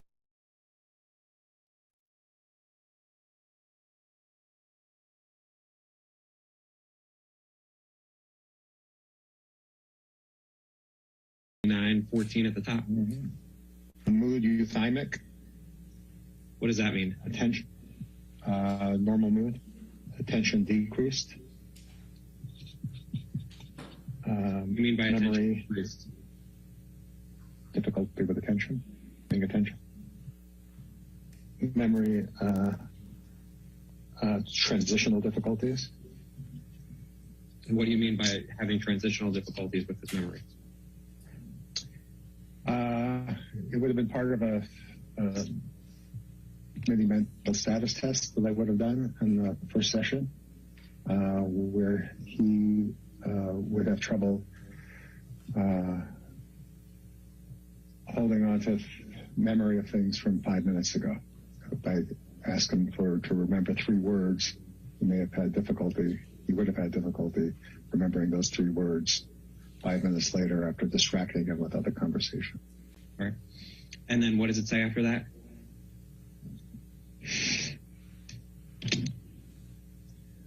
THC, a marijuana, as part of issue, tetrahydrocannabinol. That's what THC stands for. So you saw THC as an issue with Mr. Depp's memory and attention, is that right? Well, with the transitional memory, at least, yes. Perhaps the attention. MSE, mental status examination. More present, more attention.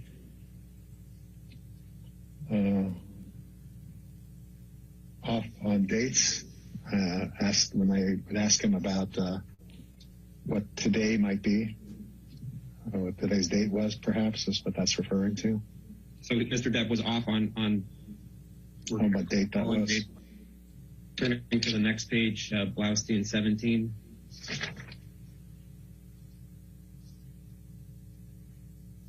It says JD at the top and then 11/10/14. See that? Yep, I have that. Okay. And Mr. Depp came in to see you on 11/10/14. Correct. Okay. And what's the first line say? Some clouding, probably secondary to THC. What do you mean by clouding?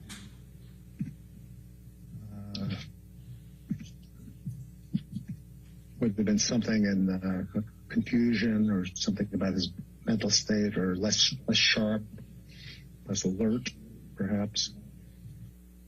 What's the next line say? It says no evidence of mania, hypomania. What do you mean by that? I didn't see in his presentation any evidence of mania or hypomania. Okay. Next line. Discussion about relationships, core issues of trust. Amber says, contact.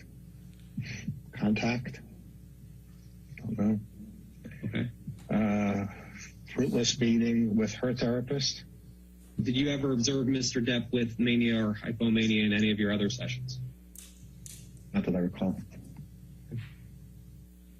At 10:24:14, Mr. Depp came in for another individual session, correct? 11:24:14. The first line says 15 minutes late. 15 minutes late. Clear. Relationship stabilizing. Looking at jealous parts of him.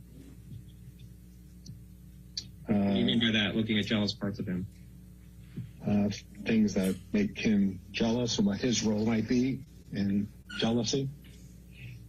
And what made Mr. Depp jealous? Well, about what was happening there, but with Amber, I don't know. I can't recall. I see in my next notice it was a triggering point. On my next notice, triggering point, early breakup at 22, where an actress cheated with a leading man.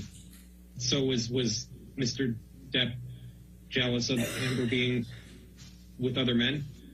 I don't remember that specifically. Okay. And turning to Blaustein 18, which looks like it starts at 12:7:14. Yeah. Mr. Depp came in for an individual session. Correct. And then it looks like you have paranoia in quotes. Mm-hmm. Would have been his word. And what he meant by that, the elements were fear, envy, and vigilance. So Mr. Depp told you something about paranoia? Mm-hmm. Well, as he defined it. And his elements of paranoia were fear, envy, and vigilance, as he told you. Then there's, what's the next date, 12:18:14? Yeah, let's see. 12:18:14, yes. And Mr. Depp came in for a session. Mm-hmm. Yes. Patient working. So psychotherapy on phone. It says possible there was a phone session that I didn't mark as a phone session. Big fight with girlfriend yesterday. Struggling with how to separate. Let her tell you her feelings. Relationship needs to take care of you. Her to go to a safe zone, withdraw. Different than childhood experiences. And then it's at 1:6:15, correct? Correct. And what do these notes say? Patient late, 20 minutes. Positive hypnotherapy session. Goals to make a beeline to bed. Using relationship to take care of the individuals.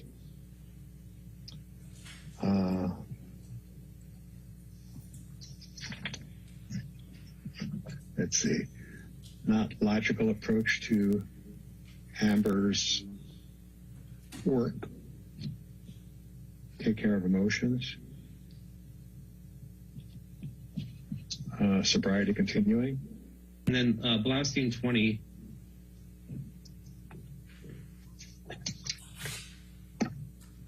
Move down to the last page. And this is for 1/8/15, just to be clear. 1/8/15, correct. Slate, vulnerability, woman in studio who admired Amber. Threat. What did that mean? What did you understand that to mean? That probably related to your prior question, that there was a woman who admired her that he felt jealous of. Let's see, the next thing is something of vulnerability. Instances of vulnerability. An internal fear parallel to vulnerability in childhood.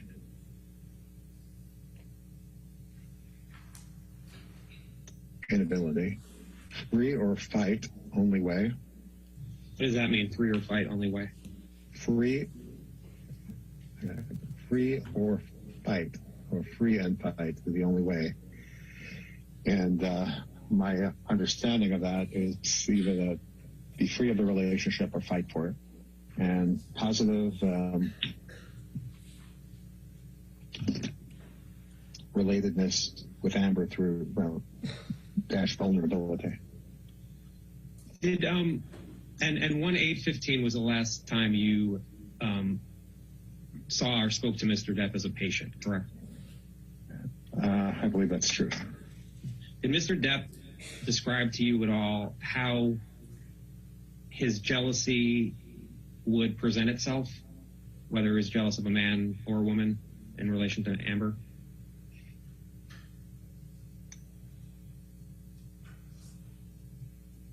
It would make him angry. It would make him feel insecure. Your next witness? Your Honor, our next witness is Eric George. He was the attorney for Amber relating to the op-ed. Will you please state All right.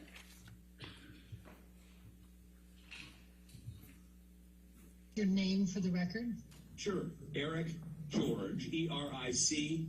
Last name is George, G-E-O-R-G-E. And could you also state your business address, please? Sure. 2121 Avenue of the Stars, Suite 2800, Los Angeles, California, 90067. And what is the name of the law firm that you work with? It's Brown, B-R-O-W-N-E, George, Ross, O'Brien, Anagway, and Ellis. And you are an attorney, Mr. George? I am. And I take it from the name of the firm that you are one of the named partners? I am indeed. Okay. What are your areas of practice? Litigation, largely in the business and entertainment areas. Have you handled defamation and libel matters? I have. Where are you barred? In other words, what states are you a member of the bar? Sure. In California, New York, and Washington, D.C. And are you also a member or barred in the United States Supreme Court? I am. Can you please tell us where you attended undergraduate and law school? Sure. At Georgetown for both undergrad and law school. What, if any, service did you have with the Council of the United States Senate Judiciary Committee? Sure. I'm just pausing to get my dates correct here. In approximately March of 1999, I began service as counsel to the U.S. Senate Judiciary Committee, where I served through about mid-2000. And what, if any, service did you have to the Secretary, the Legal Affairs Secretary to the Governor, Pete Wilson? Sure. From about March 1997 to January of 1999, I was counsel to then Governor Pete Wilson, and my specific title was Deputy Legal Affairs Secretary. Have you been recognized for your career achievements since you have been an attorney? I'll say immodestly, yes, in various ways that lawyers are from time to time in magazines and publications and whatnot. And what, if any, recognition have you received as one of the top 100 attorneys in California? The legal paper annually puts out a list of the top 100 attorneys in California, and I've been fortunate to be selected as one of those for many years. And what, if any, recognition have you had as being a super lawyer in California?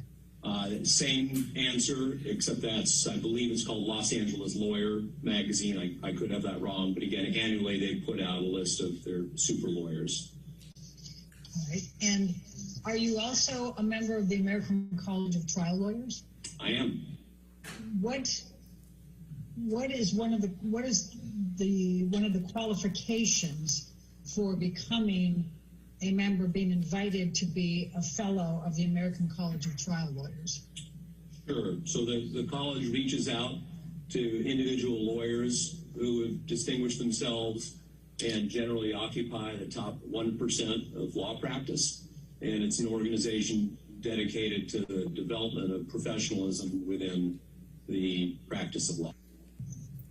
I'm going to now turn to Amber Heard, and I'm going to ask you, Mr. George, how long have you known Amber Heard? I have known Amber Heard, gosh, it's got to be a good 5 years. I'm going to be referring to an op-ed, and I'm going to use the term op-ed. It's obviously an opinion editorial that Amber Heard ended up ultimately publishing with the ACLU. And so in the Washington Post, December 18, 2018. So as I go through and ask these questions, I'm going to be using just the term op-ed. Will you be comfortable with me using op-ed and understand it to mean that particular publication on December 18, 2018? Sure. So what, if any, legal representation did you provide to Ms. Heard relating to the op-ed? She presented to me a draft of the op-ed and asked for my counsel in terms of reviewing it, editing it, and finalizing it for publication. When is the first time Amber Heard reached out to you in connection with the op-ed and reviewing the op-ed? It was certainly within the time frame of December 6, 2018.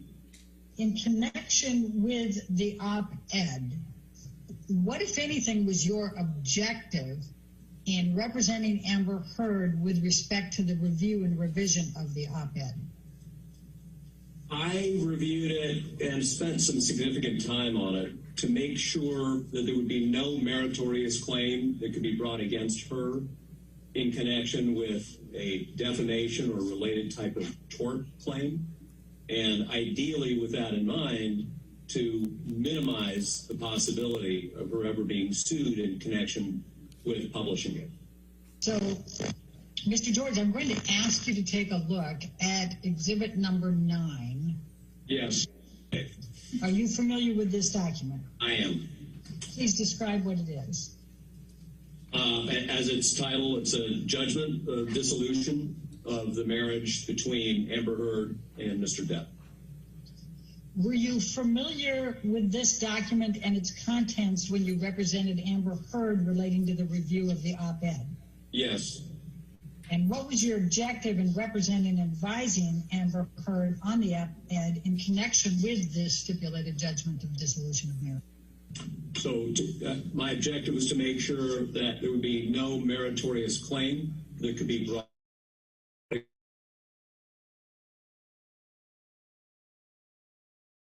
as a tort related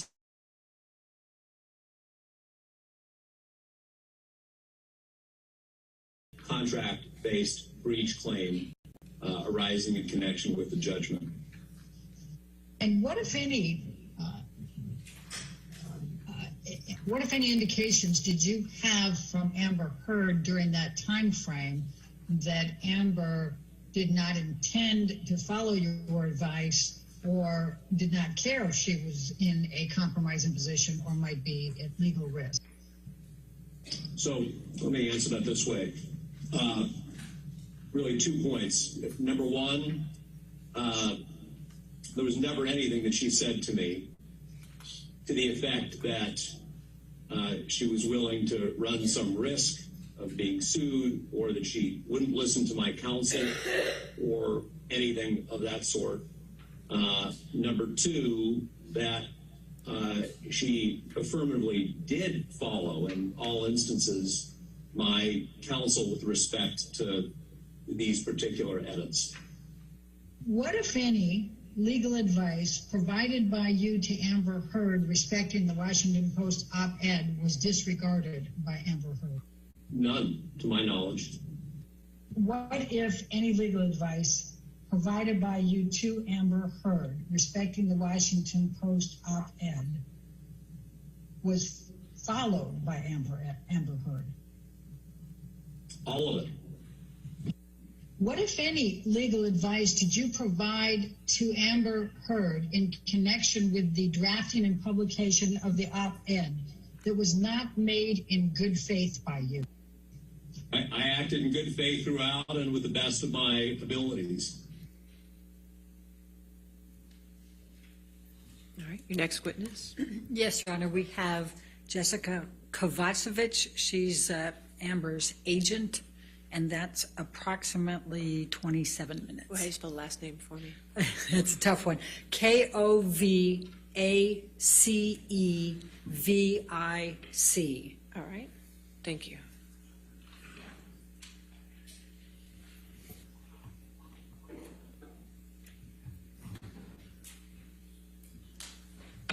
Good afternoon, Ms. Kovacevic. And Ms. Kovacevic, do you know that you are here today in your personal capacity and also as a representative of your agency, WME? I do. Ms. Kovacevic, what do you do for work? I'm a talent agent. Would you please describe in just very general terms what a talent agent does generally? Generally, you procure work for your clients. You make introductions, you read their scripts, you negotiate their deals. And I take it Ms. Heard is one of your clients? Yes. Did Ms. Heard have a successful career at the time you began working with her? Yes. And over the period that you've worked with Ms. Heard as her agent, what have your job responsibilities entailed? Like I mentioned before, introducing her to producers and directors, writers, studio executives, procuring work for her, introducing her to people that can employ her, and then negotiating her deals, and then dealing with whatever happens on while she is working, anything that arises that needs dealing with. Did you ever, at any point in time, see Mr. Depp hit Ms. Heard? No. Were you working with Ms. Heard when she was cast in the original Aquaman? She was cast in Justice League first, and then the deal was to be in Justice League, the first Aquaman and the second Aquaman. Did you assist Ms. Heard in procuring the role of Mira in Aquaman? Yes. Was Aquaman a successful movie? Extremely. Was Ms. Heard's performance in the film well received critically? Yes. Were there any negative views about Ms. Heard's performance in Aquaman? In the press, you mean? Or what do you mean specifically? Well, in the press or otherwise. No, there weren't any negative. As her talent agent, did you attempt to renegotiate Ms. Heard's salary for Aquaman 2? Yes. When did you do that? We did that around this time last year. Why did you attempt to renegotiate it at all? It's standard to renegotiate these types of deals. It's normal practice. When when Aquaman came out, it was the most successful movie of all time ever. So even more so for that reason. But for any successful franchise movie, when you make a 3 or 4 picture deal like we did in success, it's typical to go back and renegotiate the deal. And now getting to your point, why did you choose to do it last year at this time? Because that's when her option was exercised. And when you did get around to trying to negotiate, you and WME successful in doing that? Correct. When did he call Warner Brothers to renegotiate the next film? It would have been the end of February last year. What year is that? 2021? Yes. At some point, were there press reports that Ms. Heard was getting released from Aquaman 2? There were online rumors for a while that she was being replaced. When did you first hear about those? First, I don't know exactly when, but it was way before. It was way before this. It was maybe even a year before this. 6 months before, maybe. So nobody ever told you that Warner Brothers misrepresented the reason that they were replacing Ms. Heard, correct? Why? No, why would they? Did there come a time when Ms. Heard was restored to her role in Aquaman 2? Yes. At that time, what were the terms of her restoration to Aquaman 2? The financial terms? Yes. She was going to be making $2 million on the second film. Was that consistent with the original contract? Yes. Is this consistent with what Warner Brothers originally gave as the rationale for not using her in Aquaman 2? The lack of chemistry between her and Jason? Yes. Yes. So did there come a time when WME came to understand that Ms. Heard's role as Mira in Aquaman 2 was diminished in some way? When she was sent the script, directly, which is the common practice for these films. You're aware that Ms. Heard has a contract with L'Oreal, correct? Yes. Were you working with Ms. Heard when she signed that contract? Yes. What's a bot? A bot is a fake account that's created to execute a certain objective.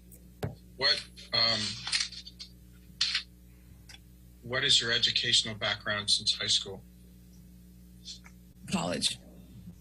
What college did you attend? NYU. What year did you graduate? 2005. What was your major? Communications. When WME first began working with Ms. Heard as her talent agent, you said she had had some success. How well known was Ms. Heard? She was pretty famous. She was within the industry. You could call anyone and they knew who she was. So she had a certain level of fame. She had starred in movies and shows already by that point. Going back and taking a wider lens, over the time that the several years you've worked with Ms. Heard, how would you characterize the arc of her career? I would say she was a known actress when I started working with her. Like I said, she was someone that you could call executives and producers and people about everyone, knew her name. She hadn't yet reached big star status, but she was definitely,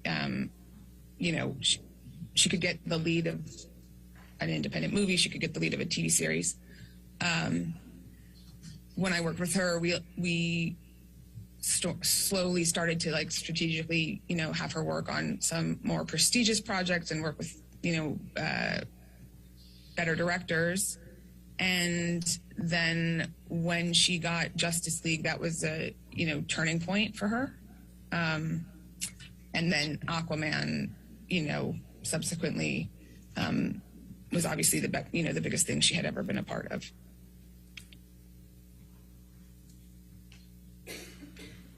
And is the arc of her career now on the upswing with her being part of Aquaman 2? No. Tell me what you mean. Why not? Because typically, when you have an actor who is in a movie as successful as Aquaman was, their career totally changes, and they're in a different echelon. They, get way more offers. They're just put in a different place, position-wise with studios. They're more bankable, so they can greenlight projects. All of those kind of things are consistent with when you're in a blockbuster of that size. And with her, that did not happen. It happened, very significantly for her co-star. Obviously, he's the lead of the film and he's the title character, but even a small percentage of that did not happen for her. So that's my assessment. What evidence sitting here today do you have that this caused her career any harm? Because evidence in that, in my experience and the experience of my colleagues in the experience of this business, your career takes a turn after something like that. She was very well received in the movie at the time. Everyone was very happy with her at the time. There was no issues. And then to have a complete downturn after that, and then have that coincide with constant tweets and negativity put out about her. I don't have a physical piece of paper of evidence, but it's the only logical conclusion I can draw. Can you name a single role she has lost as a result of any activity by Adam Waldman or anyone at his behest?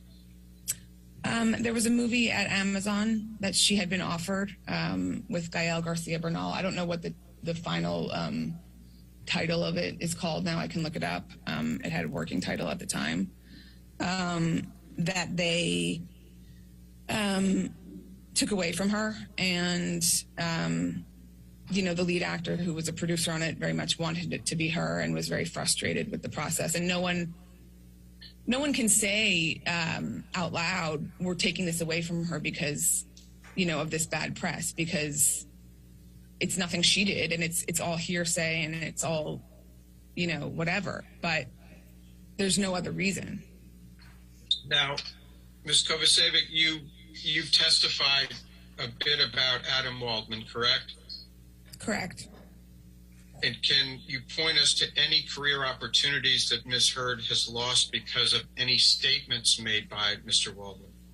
I mean, the Amazon movie, for one, is one that is tangible, because that is an example of something that she had before all of it that was then taken away. I know that a campaign she shot for Todd's via Katie Slater was scrapped and not used. There was not another specific example because, like I said to you, no one is going to say to me, oh, we can't hire her because of these tweets or whatever. They just don't want to hire someone that has bad press around them from, these accusations. No one wants someone who's being accused of a liar and making something up and, abusing somebody. No one wants that association with their project. And directing your attention 10 pages into the article, there's another quote from Mr. Waldman. Mr. Waldman states in this article, quote, quite simply, this was an ambush, a hoax. They set Mr. Depp up by calling the cops, but the first attempt didn't do the trick. The officers came to the penthouses, thoroughly searched and interviewed, and left after seeing no damage to face or property. So Amber and her friend spilled a little wine and roughed the place up, got their stories straight under the direction of a lawyer and publicist, and then placed a second call to 911, end quote. Did I read that correctly? It just shows the top part of that on this page, but the top part was correct. Okay. Did any was WME aware of Adam's statement, Mr. Waldman's statements in this particular article? Yes. Now, you testified a little bit earlier about there being tweets from Adam. I assume you were referring to Adam Waldman. Is that correct? Yes.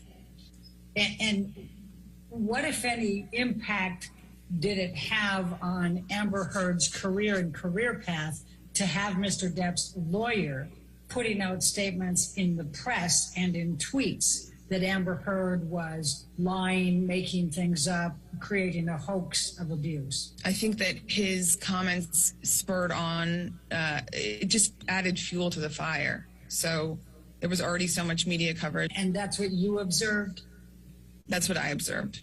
I'm going to take you to Aquaman, and I'll call it Aquaman 1 just to make it a little bit easier to understand. What, if any, performance issues were raised with Amber Heard by anyone that was responsible for the filming of Aquaman?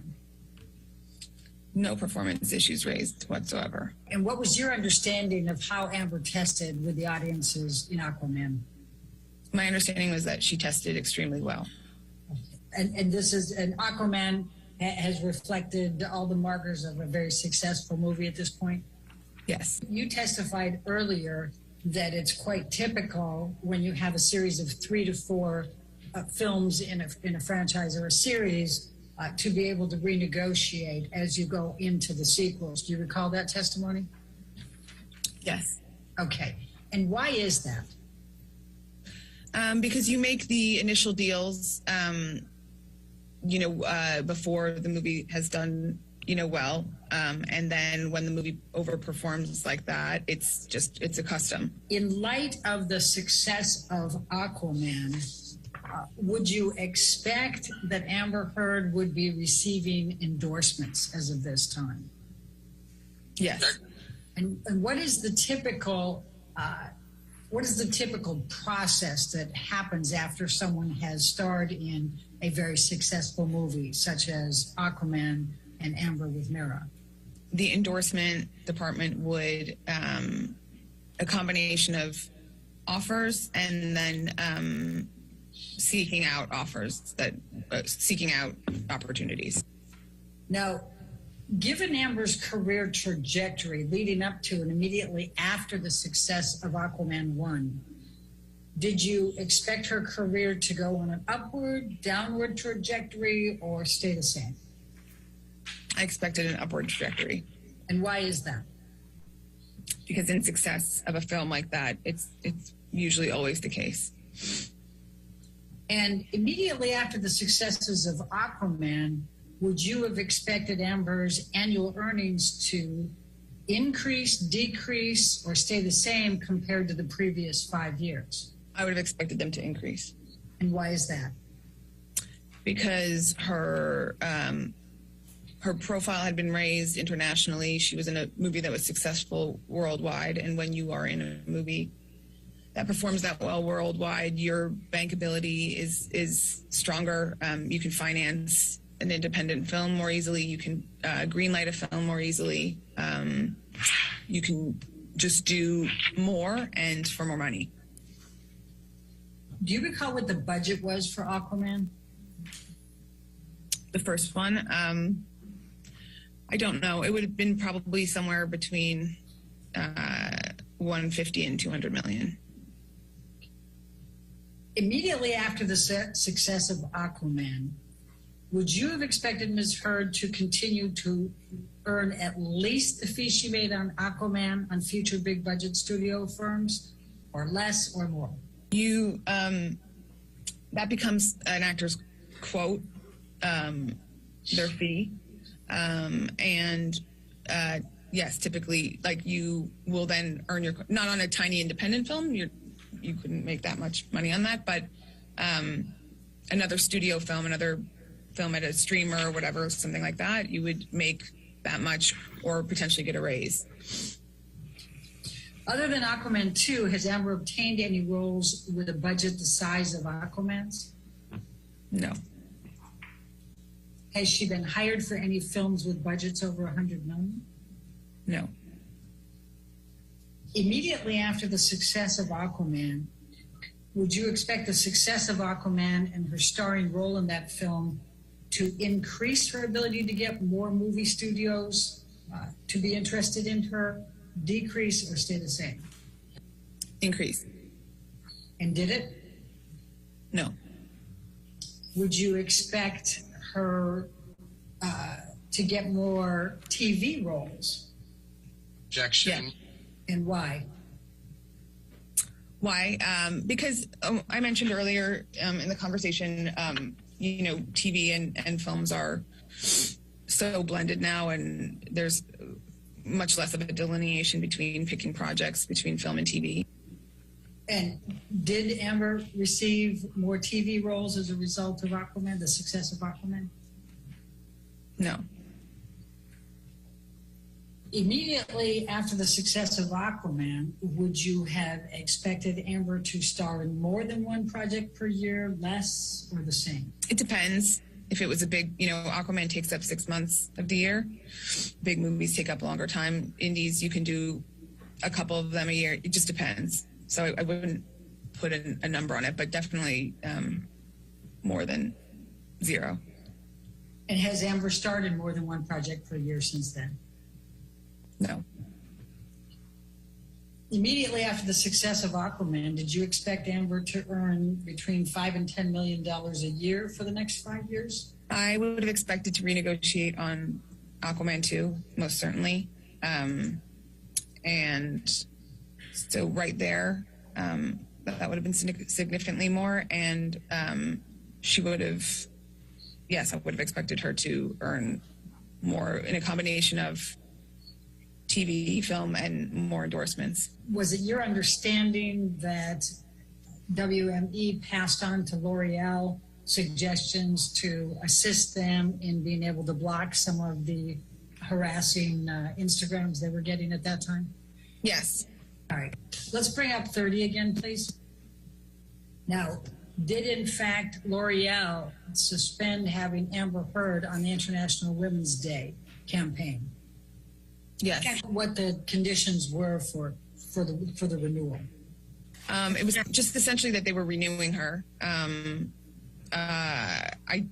It was the same fee. That was the bulk of it. It wasn't, like a raise, but they were extending her.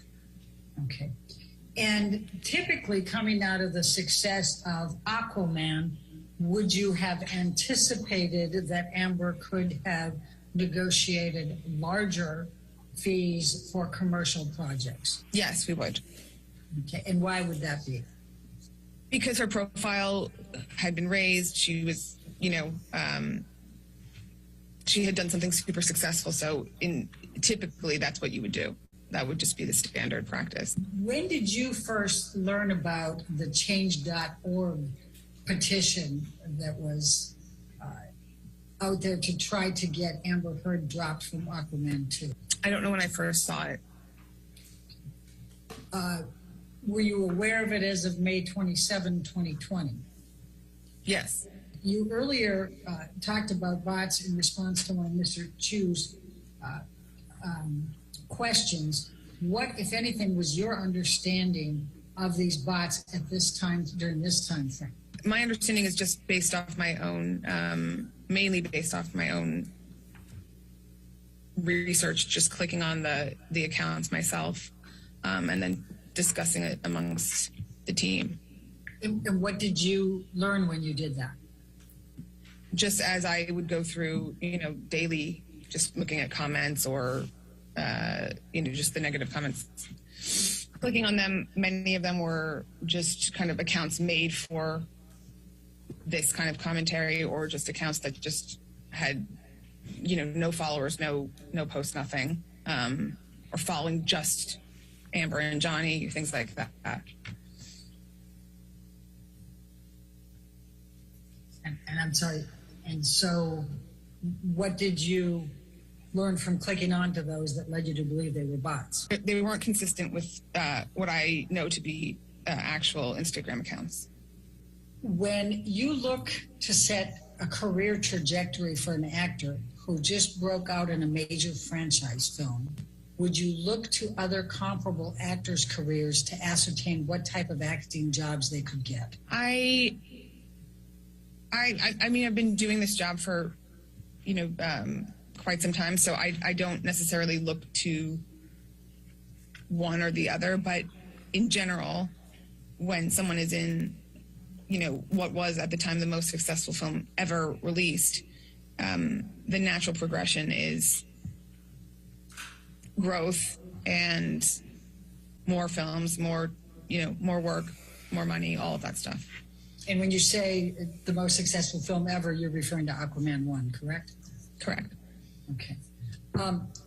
Are comparable actors' salaries used in your mind to ascertain the asking price for an actor in a similar film? Are comparable actors' salaries used in your mind to ascertain the asking price for an actor in a similar film? Yes. Would you consider Ana de Armas' career to be comparable to Amber's in measuring where Amber would have been after Aquaman 1? Should have been. Ana de Armas, yes, I would say that would be a comparable, that would be a good comp. All right. Yes, ma'am. Is that what you have for today? That's it. Okay. All right, ladies and gentlemen, we've come to the end of our day and the end of our week.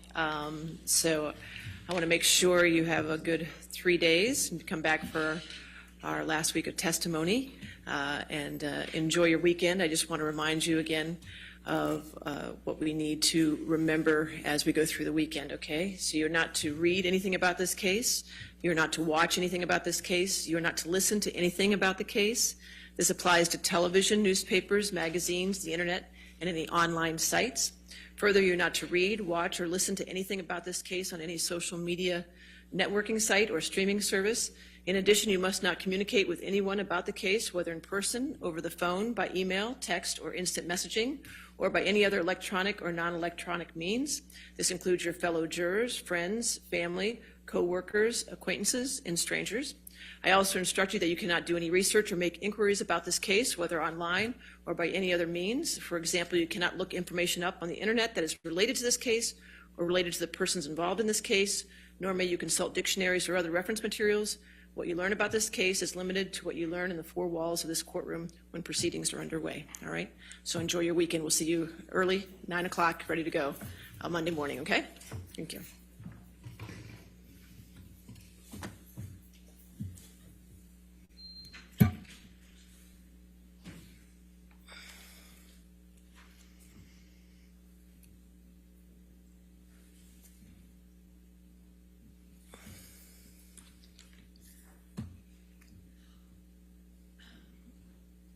All right, and also in this matter, Ms. Hurd and Mr. Depp, please do not do any posts on social media over the weekend and no public statements, please. All right, and we will see you on Monday morning. As for the attorneys, 8 a.m. tomorrow. I thank you for all the jury instructions, objections. We're going through those now.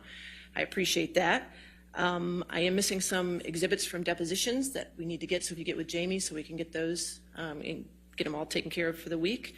Another thing that I'm doing, just to give you information, I'm getting IT together to do a laptop for the jurors for deliberations. The laptop is going to be scrubbed and it's just going to have the audio and the video files on them, okay? So they're going to get me a mock-up by Tuesday. It's not going to have any Wi-Fi or internet or no passwords, so it's just going to have that on it.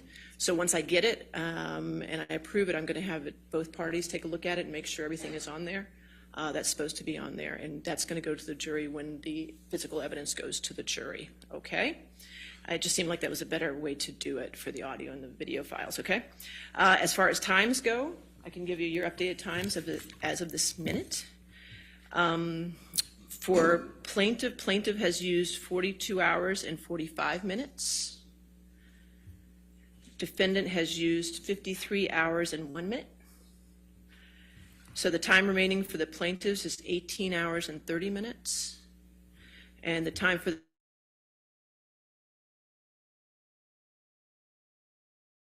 issues before we're done for tonight? No, thank you very much. Not at this All time. right, we'll see you tomorrow morning, 8 a.m. Yes? Thank Okay, you. thank you.